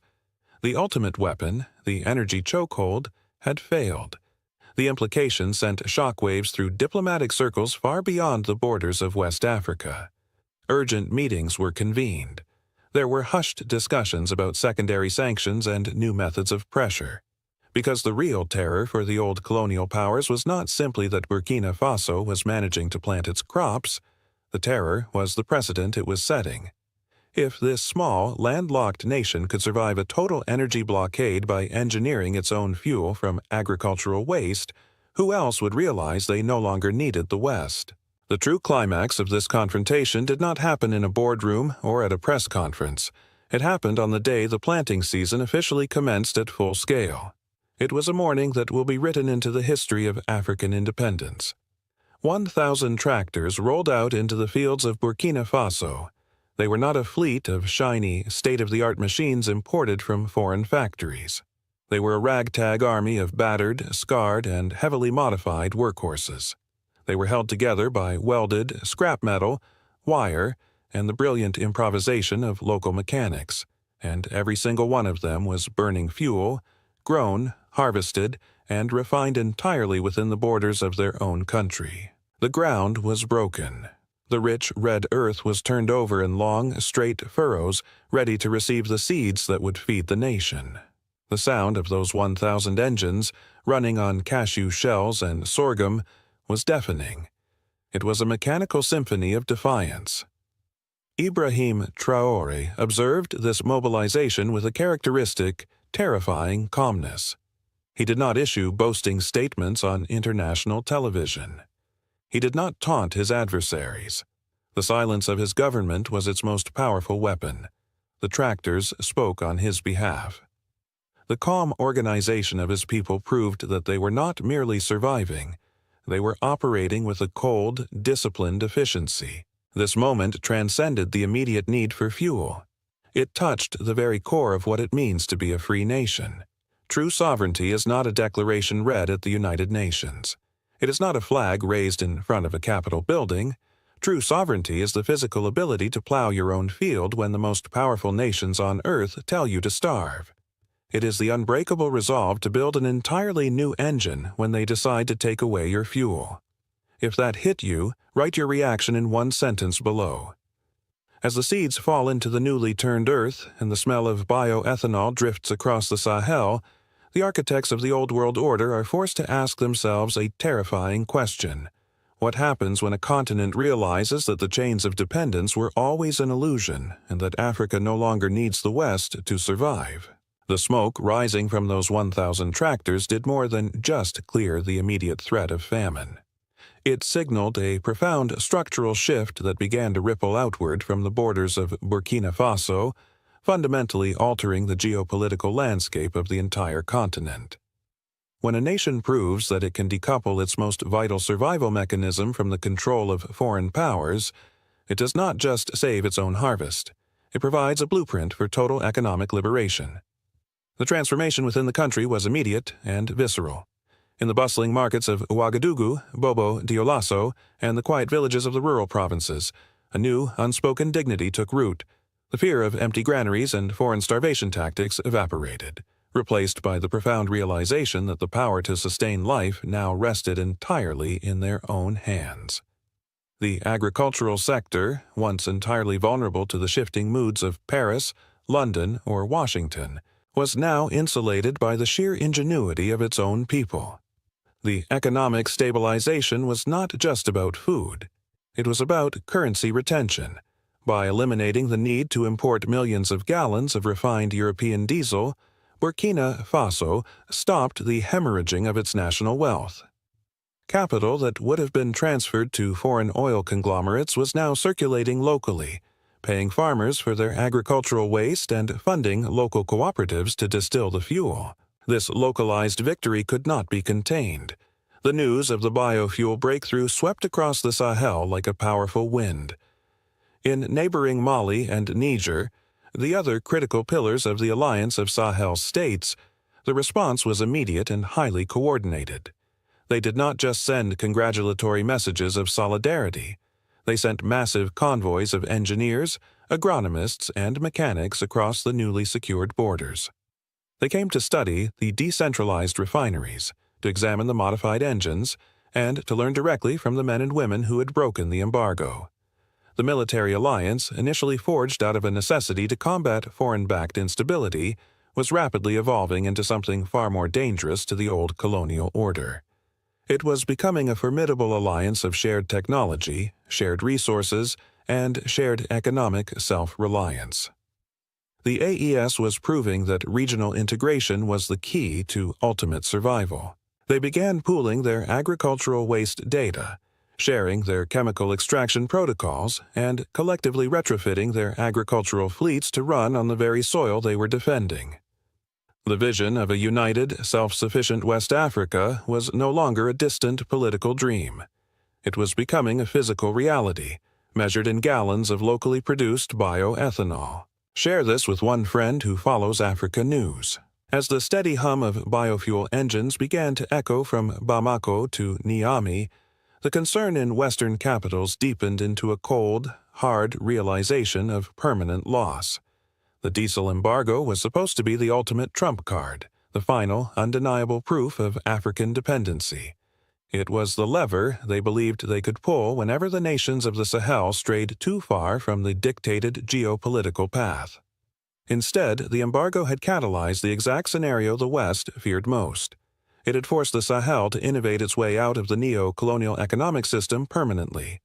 The global implications of this survival were staggering.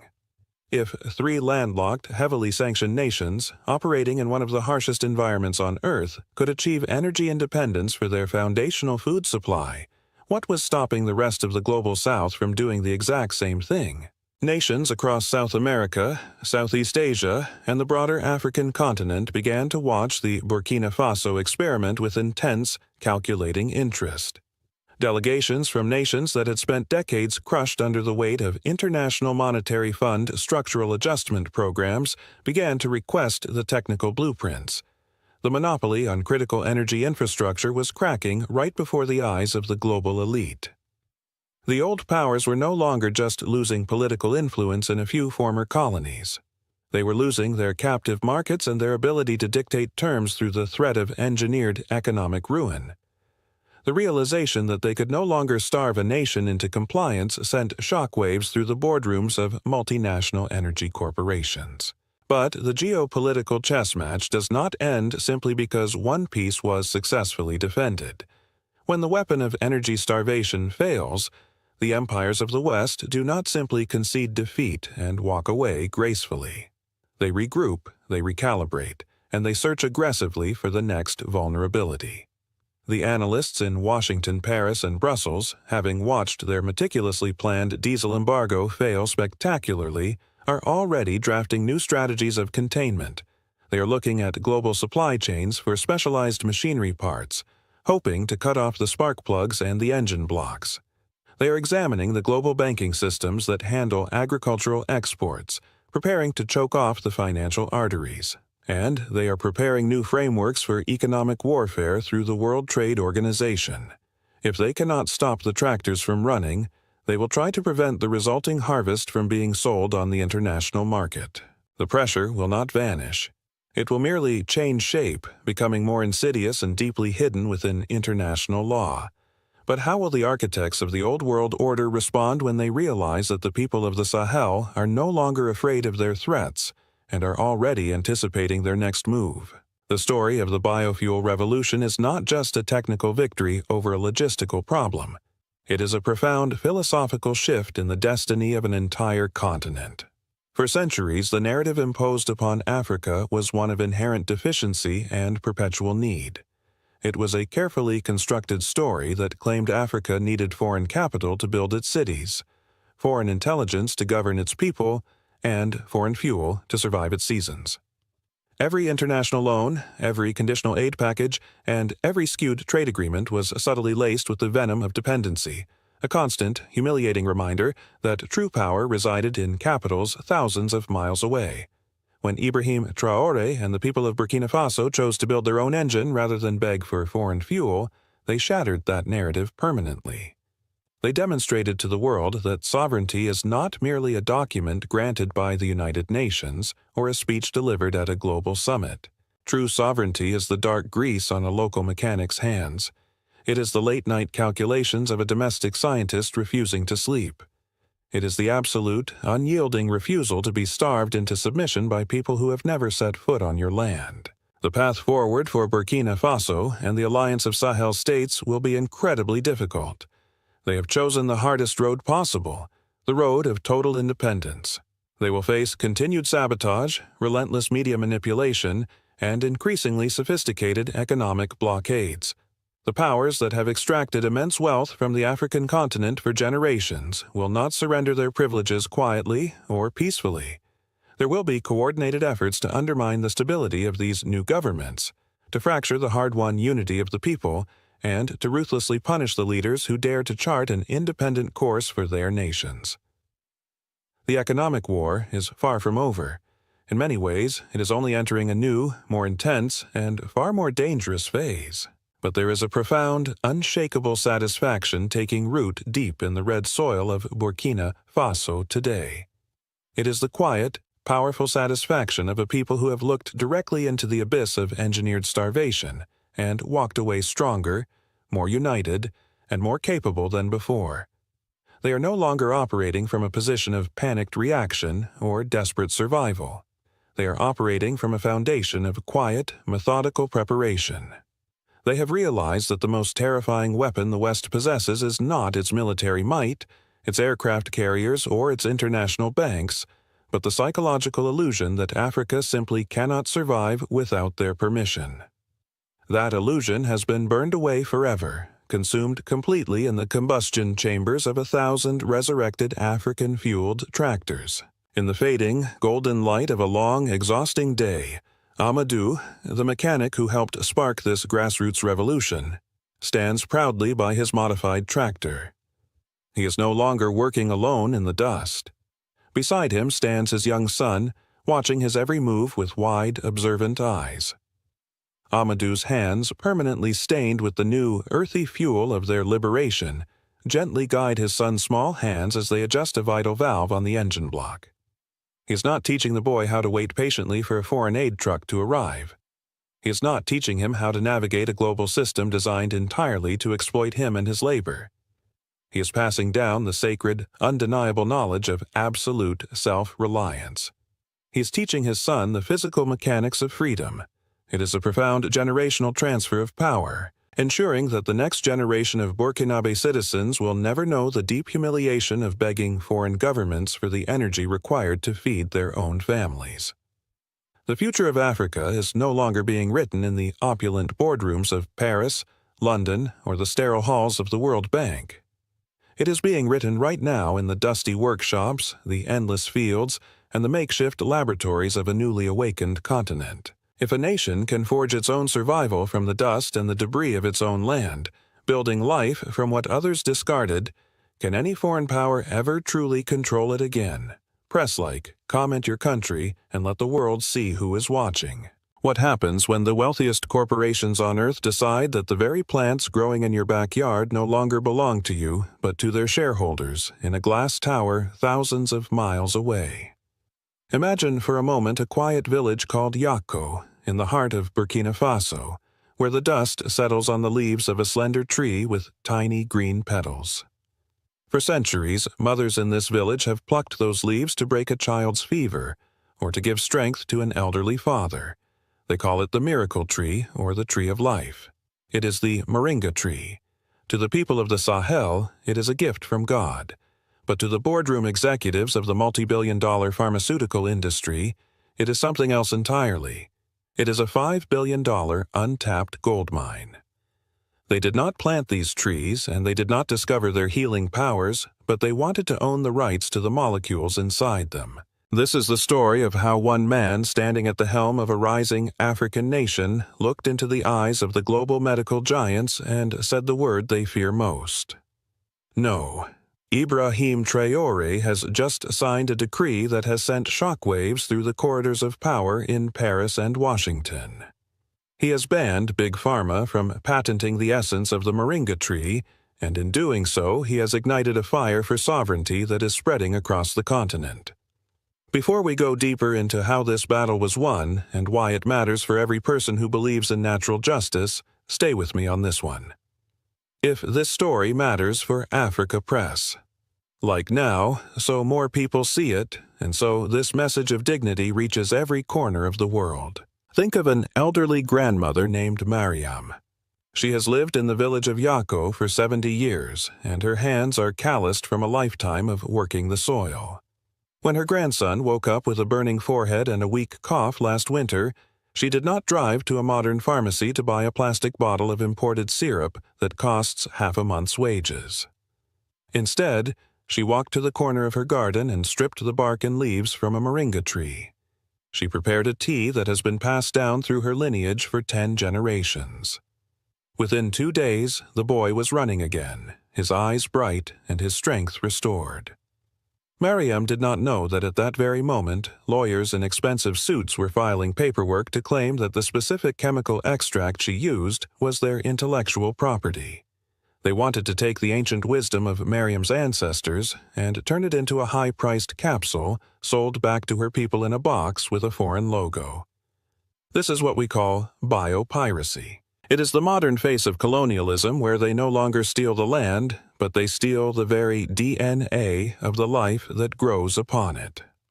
The pharmaceutical giants have long viewed Africa as a laboratory and a warehouse of free ingredients. They arrive with smiles and promises of research only to leave with samples that they transform into billions of dollars in profit, while the original owners of the knowledge remain in poverty. But the tide has turned. In a small office in the capital of Ouagadougou, a pen met paper and the rules of the game changed forever. Ibrahim Traoré did not just issue a simple ban. He launched a full-scale nationalization of traditional medicine. The decree was clear. The moringa tree and all its derivatives are the collective property of the Burkinabe people. No foreign entity may claim a patent on the extracts of our soil. This was not a move born of anger, but of a profound sense of duty to protect the legacy of the Sahel. When the news hit the streets of the capital, there was an atmosphere of quiet triumph. You could see it in the eyes of the street vendors and the students at the university. It was the feeling of a long-lost dignity being reclaimed. But across the Atlantic and throughout the European Union, the reaction was one of pure shock and growing resentment. The major pharmaceutical companies were stunned. They had already invested millions in research and development, and they had expected to lock down the moringa market for the next 20 years. They argued that without patents there would be no innovation and that Burkina Faso was violating international trade agreements. They whispered words like isolationism and warned that this would discourage foreign investment. They wanted the world to believe that Traoré was a threat to progress, but the people on the ground knew the truth. Consider the story of a man named Dr. Zerbo, a local researcher and traditional healer who had spent 30 years studying the medicinal properties of local flora. For decades, he had been ignored by the mainstream medical establishment. He had seen foreign scientists come to his village, take his notes, and then disappear. He had been told that his work was unscientific and that only the Western laboratories could produce real medicine. Last month, everything changed. Under the new directive, the government of Burkina Faso did not sue him or marginalize him. Instead, they provided him with the funding and the equipment to lead a new national laboratory. He was given a seat at the table and told that his knowledge was a national treasure. For the first time in his life, he felt like a partner in his country's future rather than a victim of its exploitation. This is the relief that sovereignty brings. It is the transition from being a spectator in your own history to becoming the architect of your own destiny. The government is now building local factories to process moringa into oils and supplements and medicines right there in Burkina Faso.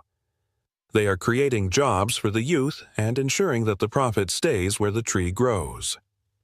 It is a simple logic, but it is a logic that threatens the very foundation of the global pharmaceutical monopoly. As the weeks passed, the pressure began to build. The Western powers did not take this sitting down. There were emergency meetings in Geneva and quiet threats whispered in diplomatic circles. Some international organizations hinted that if Burkina Faso did not honor the patent laws of the global north, the flow of medical aid and vaccines might be reconsidered. They called it a matter of global standards, but everyone knew it was a trial of strength. They wanted to see if the young leadership in Ouagadougou would blink. They expected a loud and angry response, but what they received instead was the most powerful weapon in the African arsenal: silence and steady action. Ibrahim Traoré did not go on television to scream at the world. He simply continued to visit the new moringa plantations. He spoke to the farmers. He inspected the processing plants. He acted as if the threats did not exist because he knew that the soil was his ultimate authority. The calm was the power. It was the quiet confidence of a man who knows that you cannot be starved into submission when you have the seeds of your own survival in your pocket. The World Trade Organization sent letters of concern, and the corporate media began to run stories about the dangers of unpatented medicines. But the people of Africa were watching closely. They saw that for the first time a leader was willing to put the health of his grandmother over the dividends of a foreign investor. This moment has become a peak of tension in the ongoing struggle for African independence. It is no longer just about a tree or a medicine. It is about the fundamental question of who owns the world we live in. Is the earth a collection of assets to be fenced off and branded by the highest bidder, or is it a common heritage that belongs to the people who have nurtured it for millennia? If you hit, you write your reaction in one sentence below. Tell me what you think about this. Comment your honest take, because every voice added to this record strengthens the shield of those who stand for justice. This battle for the moringa tree has become a symbol of a much larger awakening. It is an African unity moment that is defying the old maps of power. We are seeing scientists from Mali and Niger and beyond reaching out to coordinate their efforts. They are realizing that if they stand alone, they can be picked off one by one, but if they stand together, they can form an unbreakable wall against those who seek to commodify their existence. The biggest question remains: will the rest of the world have the courage to follow this example, or will we continue to allow our health and our heritage to be sold back to us at a price we cannot afford? The tension is rising, but the spirit of the Sahel is unbowed. The calm is the power, and the revolution has only just begun. The ripples of this single decision are already washing across the borders of Burkina Faso and reshaping the economic landscape of West Africa. What started as a protective decree over a single tree has rapidly evolved into a comprehensive industrial revolution centered around natural sovereignty. For generations, the model was simple and exploitative. African farmers would harvest raw materials, sell them for pennies to foreign middlemen, and watch as those materials were shipped to Europe or the United States to be processed, packaged, and sold at a premium. But Ibrahim Traoré has shattered that cycle. In the weeks following the ban on foreign patents, the government initiated a massive domestic investment program. They are not just protecting the moringa tree. They are building the infrastructure to harvest it, refine it, and market it on their own terms. Across the rural provinces, new cooperatives are forming. Women who once gathered leaves in the blistering sun for a few coins a day are now becoming shareholders in local processing plants. They are operating industrial drying machines, pressing the seeds for high-value oils, and milling the leaves into nutrient-dense powders that are being distributed to local schools to fight malnutrition. The wealth generated by the soil is finally staying on the soil. This is what true independence looks like. It is not just a flag on a pole. It is the ability to feed your children and cure your sick without asking for permission from a foreign bank. Share this with one friend who follows Africa news because the mainstream media will not show you this side of the story. They will not show you the pride swelling in the Sahel, and this pride is highly contagious. The leaders of neighboring Mali and Niger have been watching Ouagadougou very closely. Through the alliance of Sahel states, they are beginning to draft their own legislation to block biopiracy. They recognize that their biodiversity is a strategic asset just as valuable as gold or uranium. There is a growing consensus that the era of the West African botanical free-for-all is officially over. But as this movement gains momentum, the concern in Western capitals is deepening into outright panic. We are not just talking about the loss of a few medicinal patents. We are talking about a structural collapse of a multi-billion-dollar extraction model.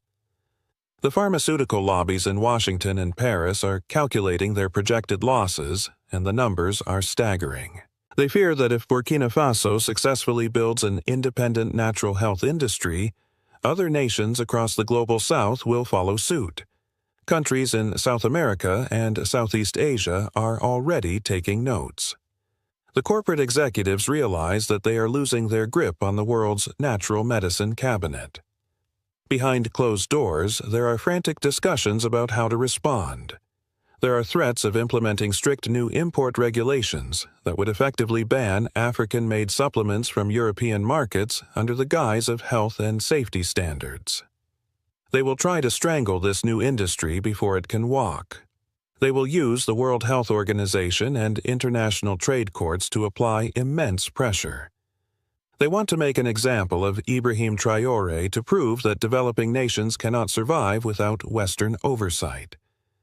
But what will happen when an entire continent decides that its health and its heritage are no longer for sale at any price? We must look beyond the treaties and the trade disputes to understand the true weight of what is happening here. This is not merely a political maneuver or an economic strategy. It is a profound moral statement about the nature of life itself. For too long, the global system has operated on the assumption that everything can be owned, that everything can be patented, and that the highest bidder has the right to control the building blocks of human health. But the people of Burkina Faso are offering a different philosophy to the world. They are declaring that life is a gift from the Creator and not a commodity for the capitalist class. The roots of a tree, the healing properties of a leaf, and the ancient wisdom of a village healer cannot be copyrighted by a corporation that has never touched the red earth of the Sahel. This is a clash of worldviews. It is the sterile logic of the corporate laboratory against the vibrant, enduring spirit of the African continent. The pressure from the international community will undoubtedly increase in the coming months.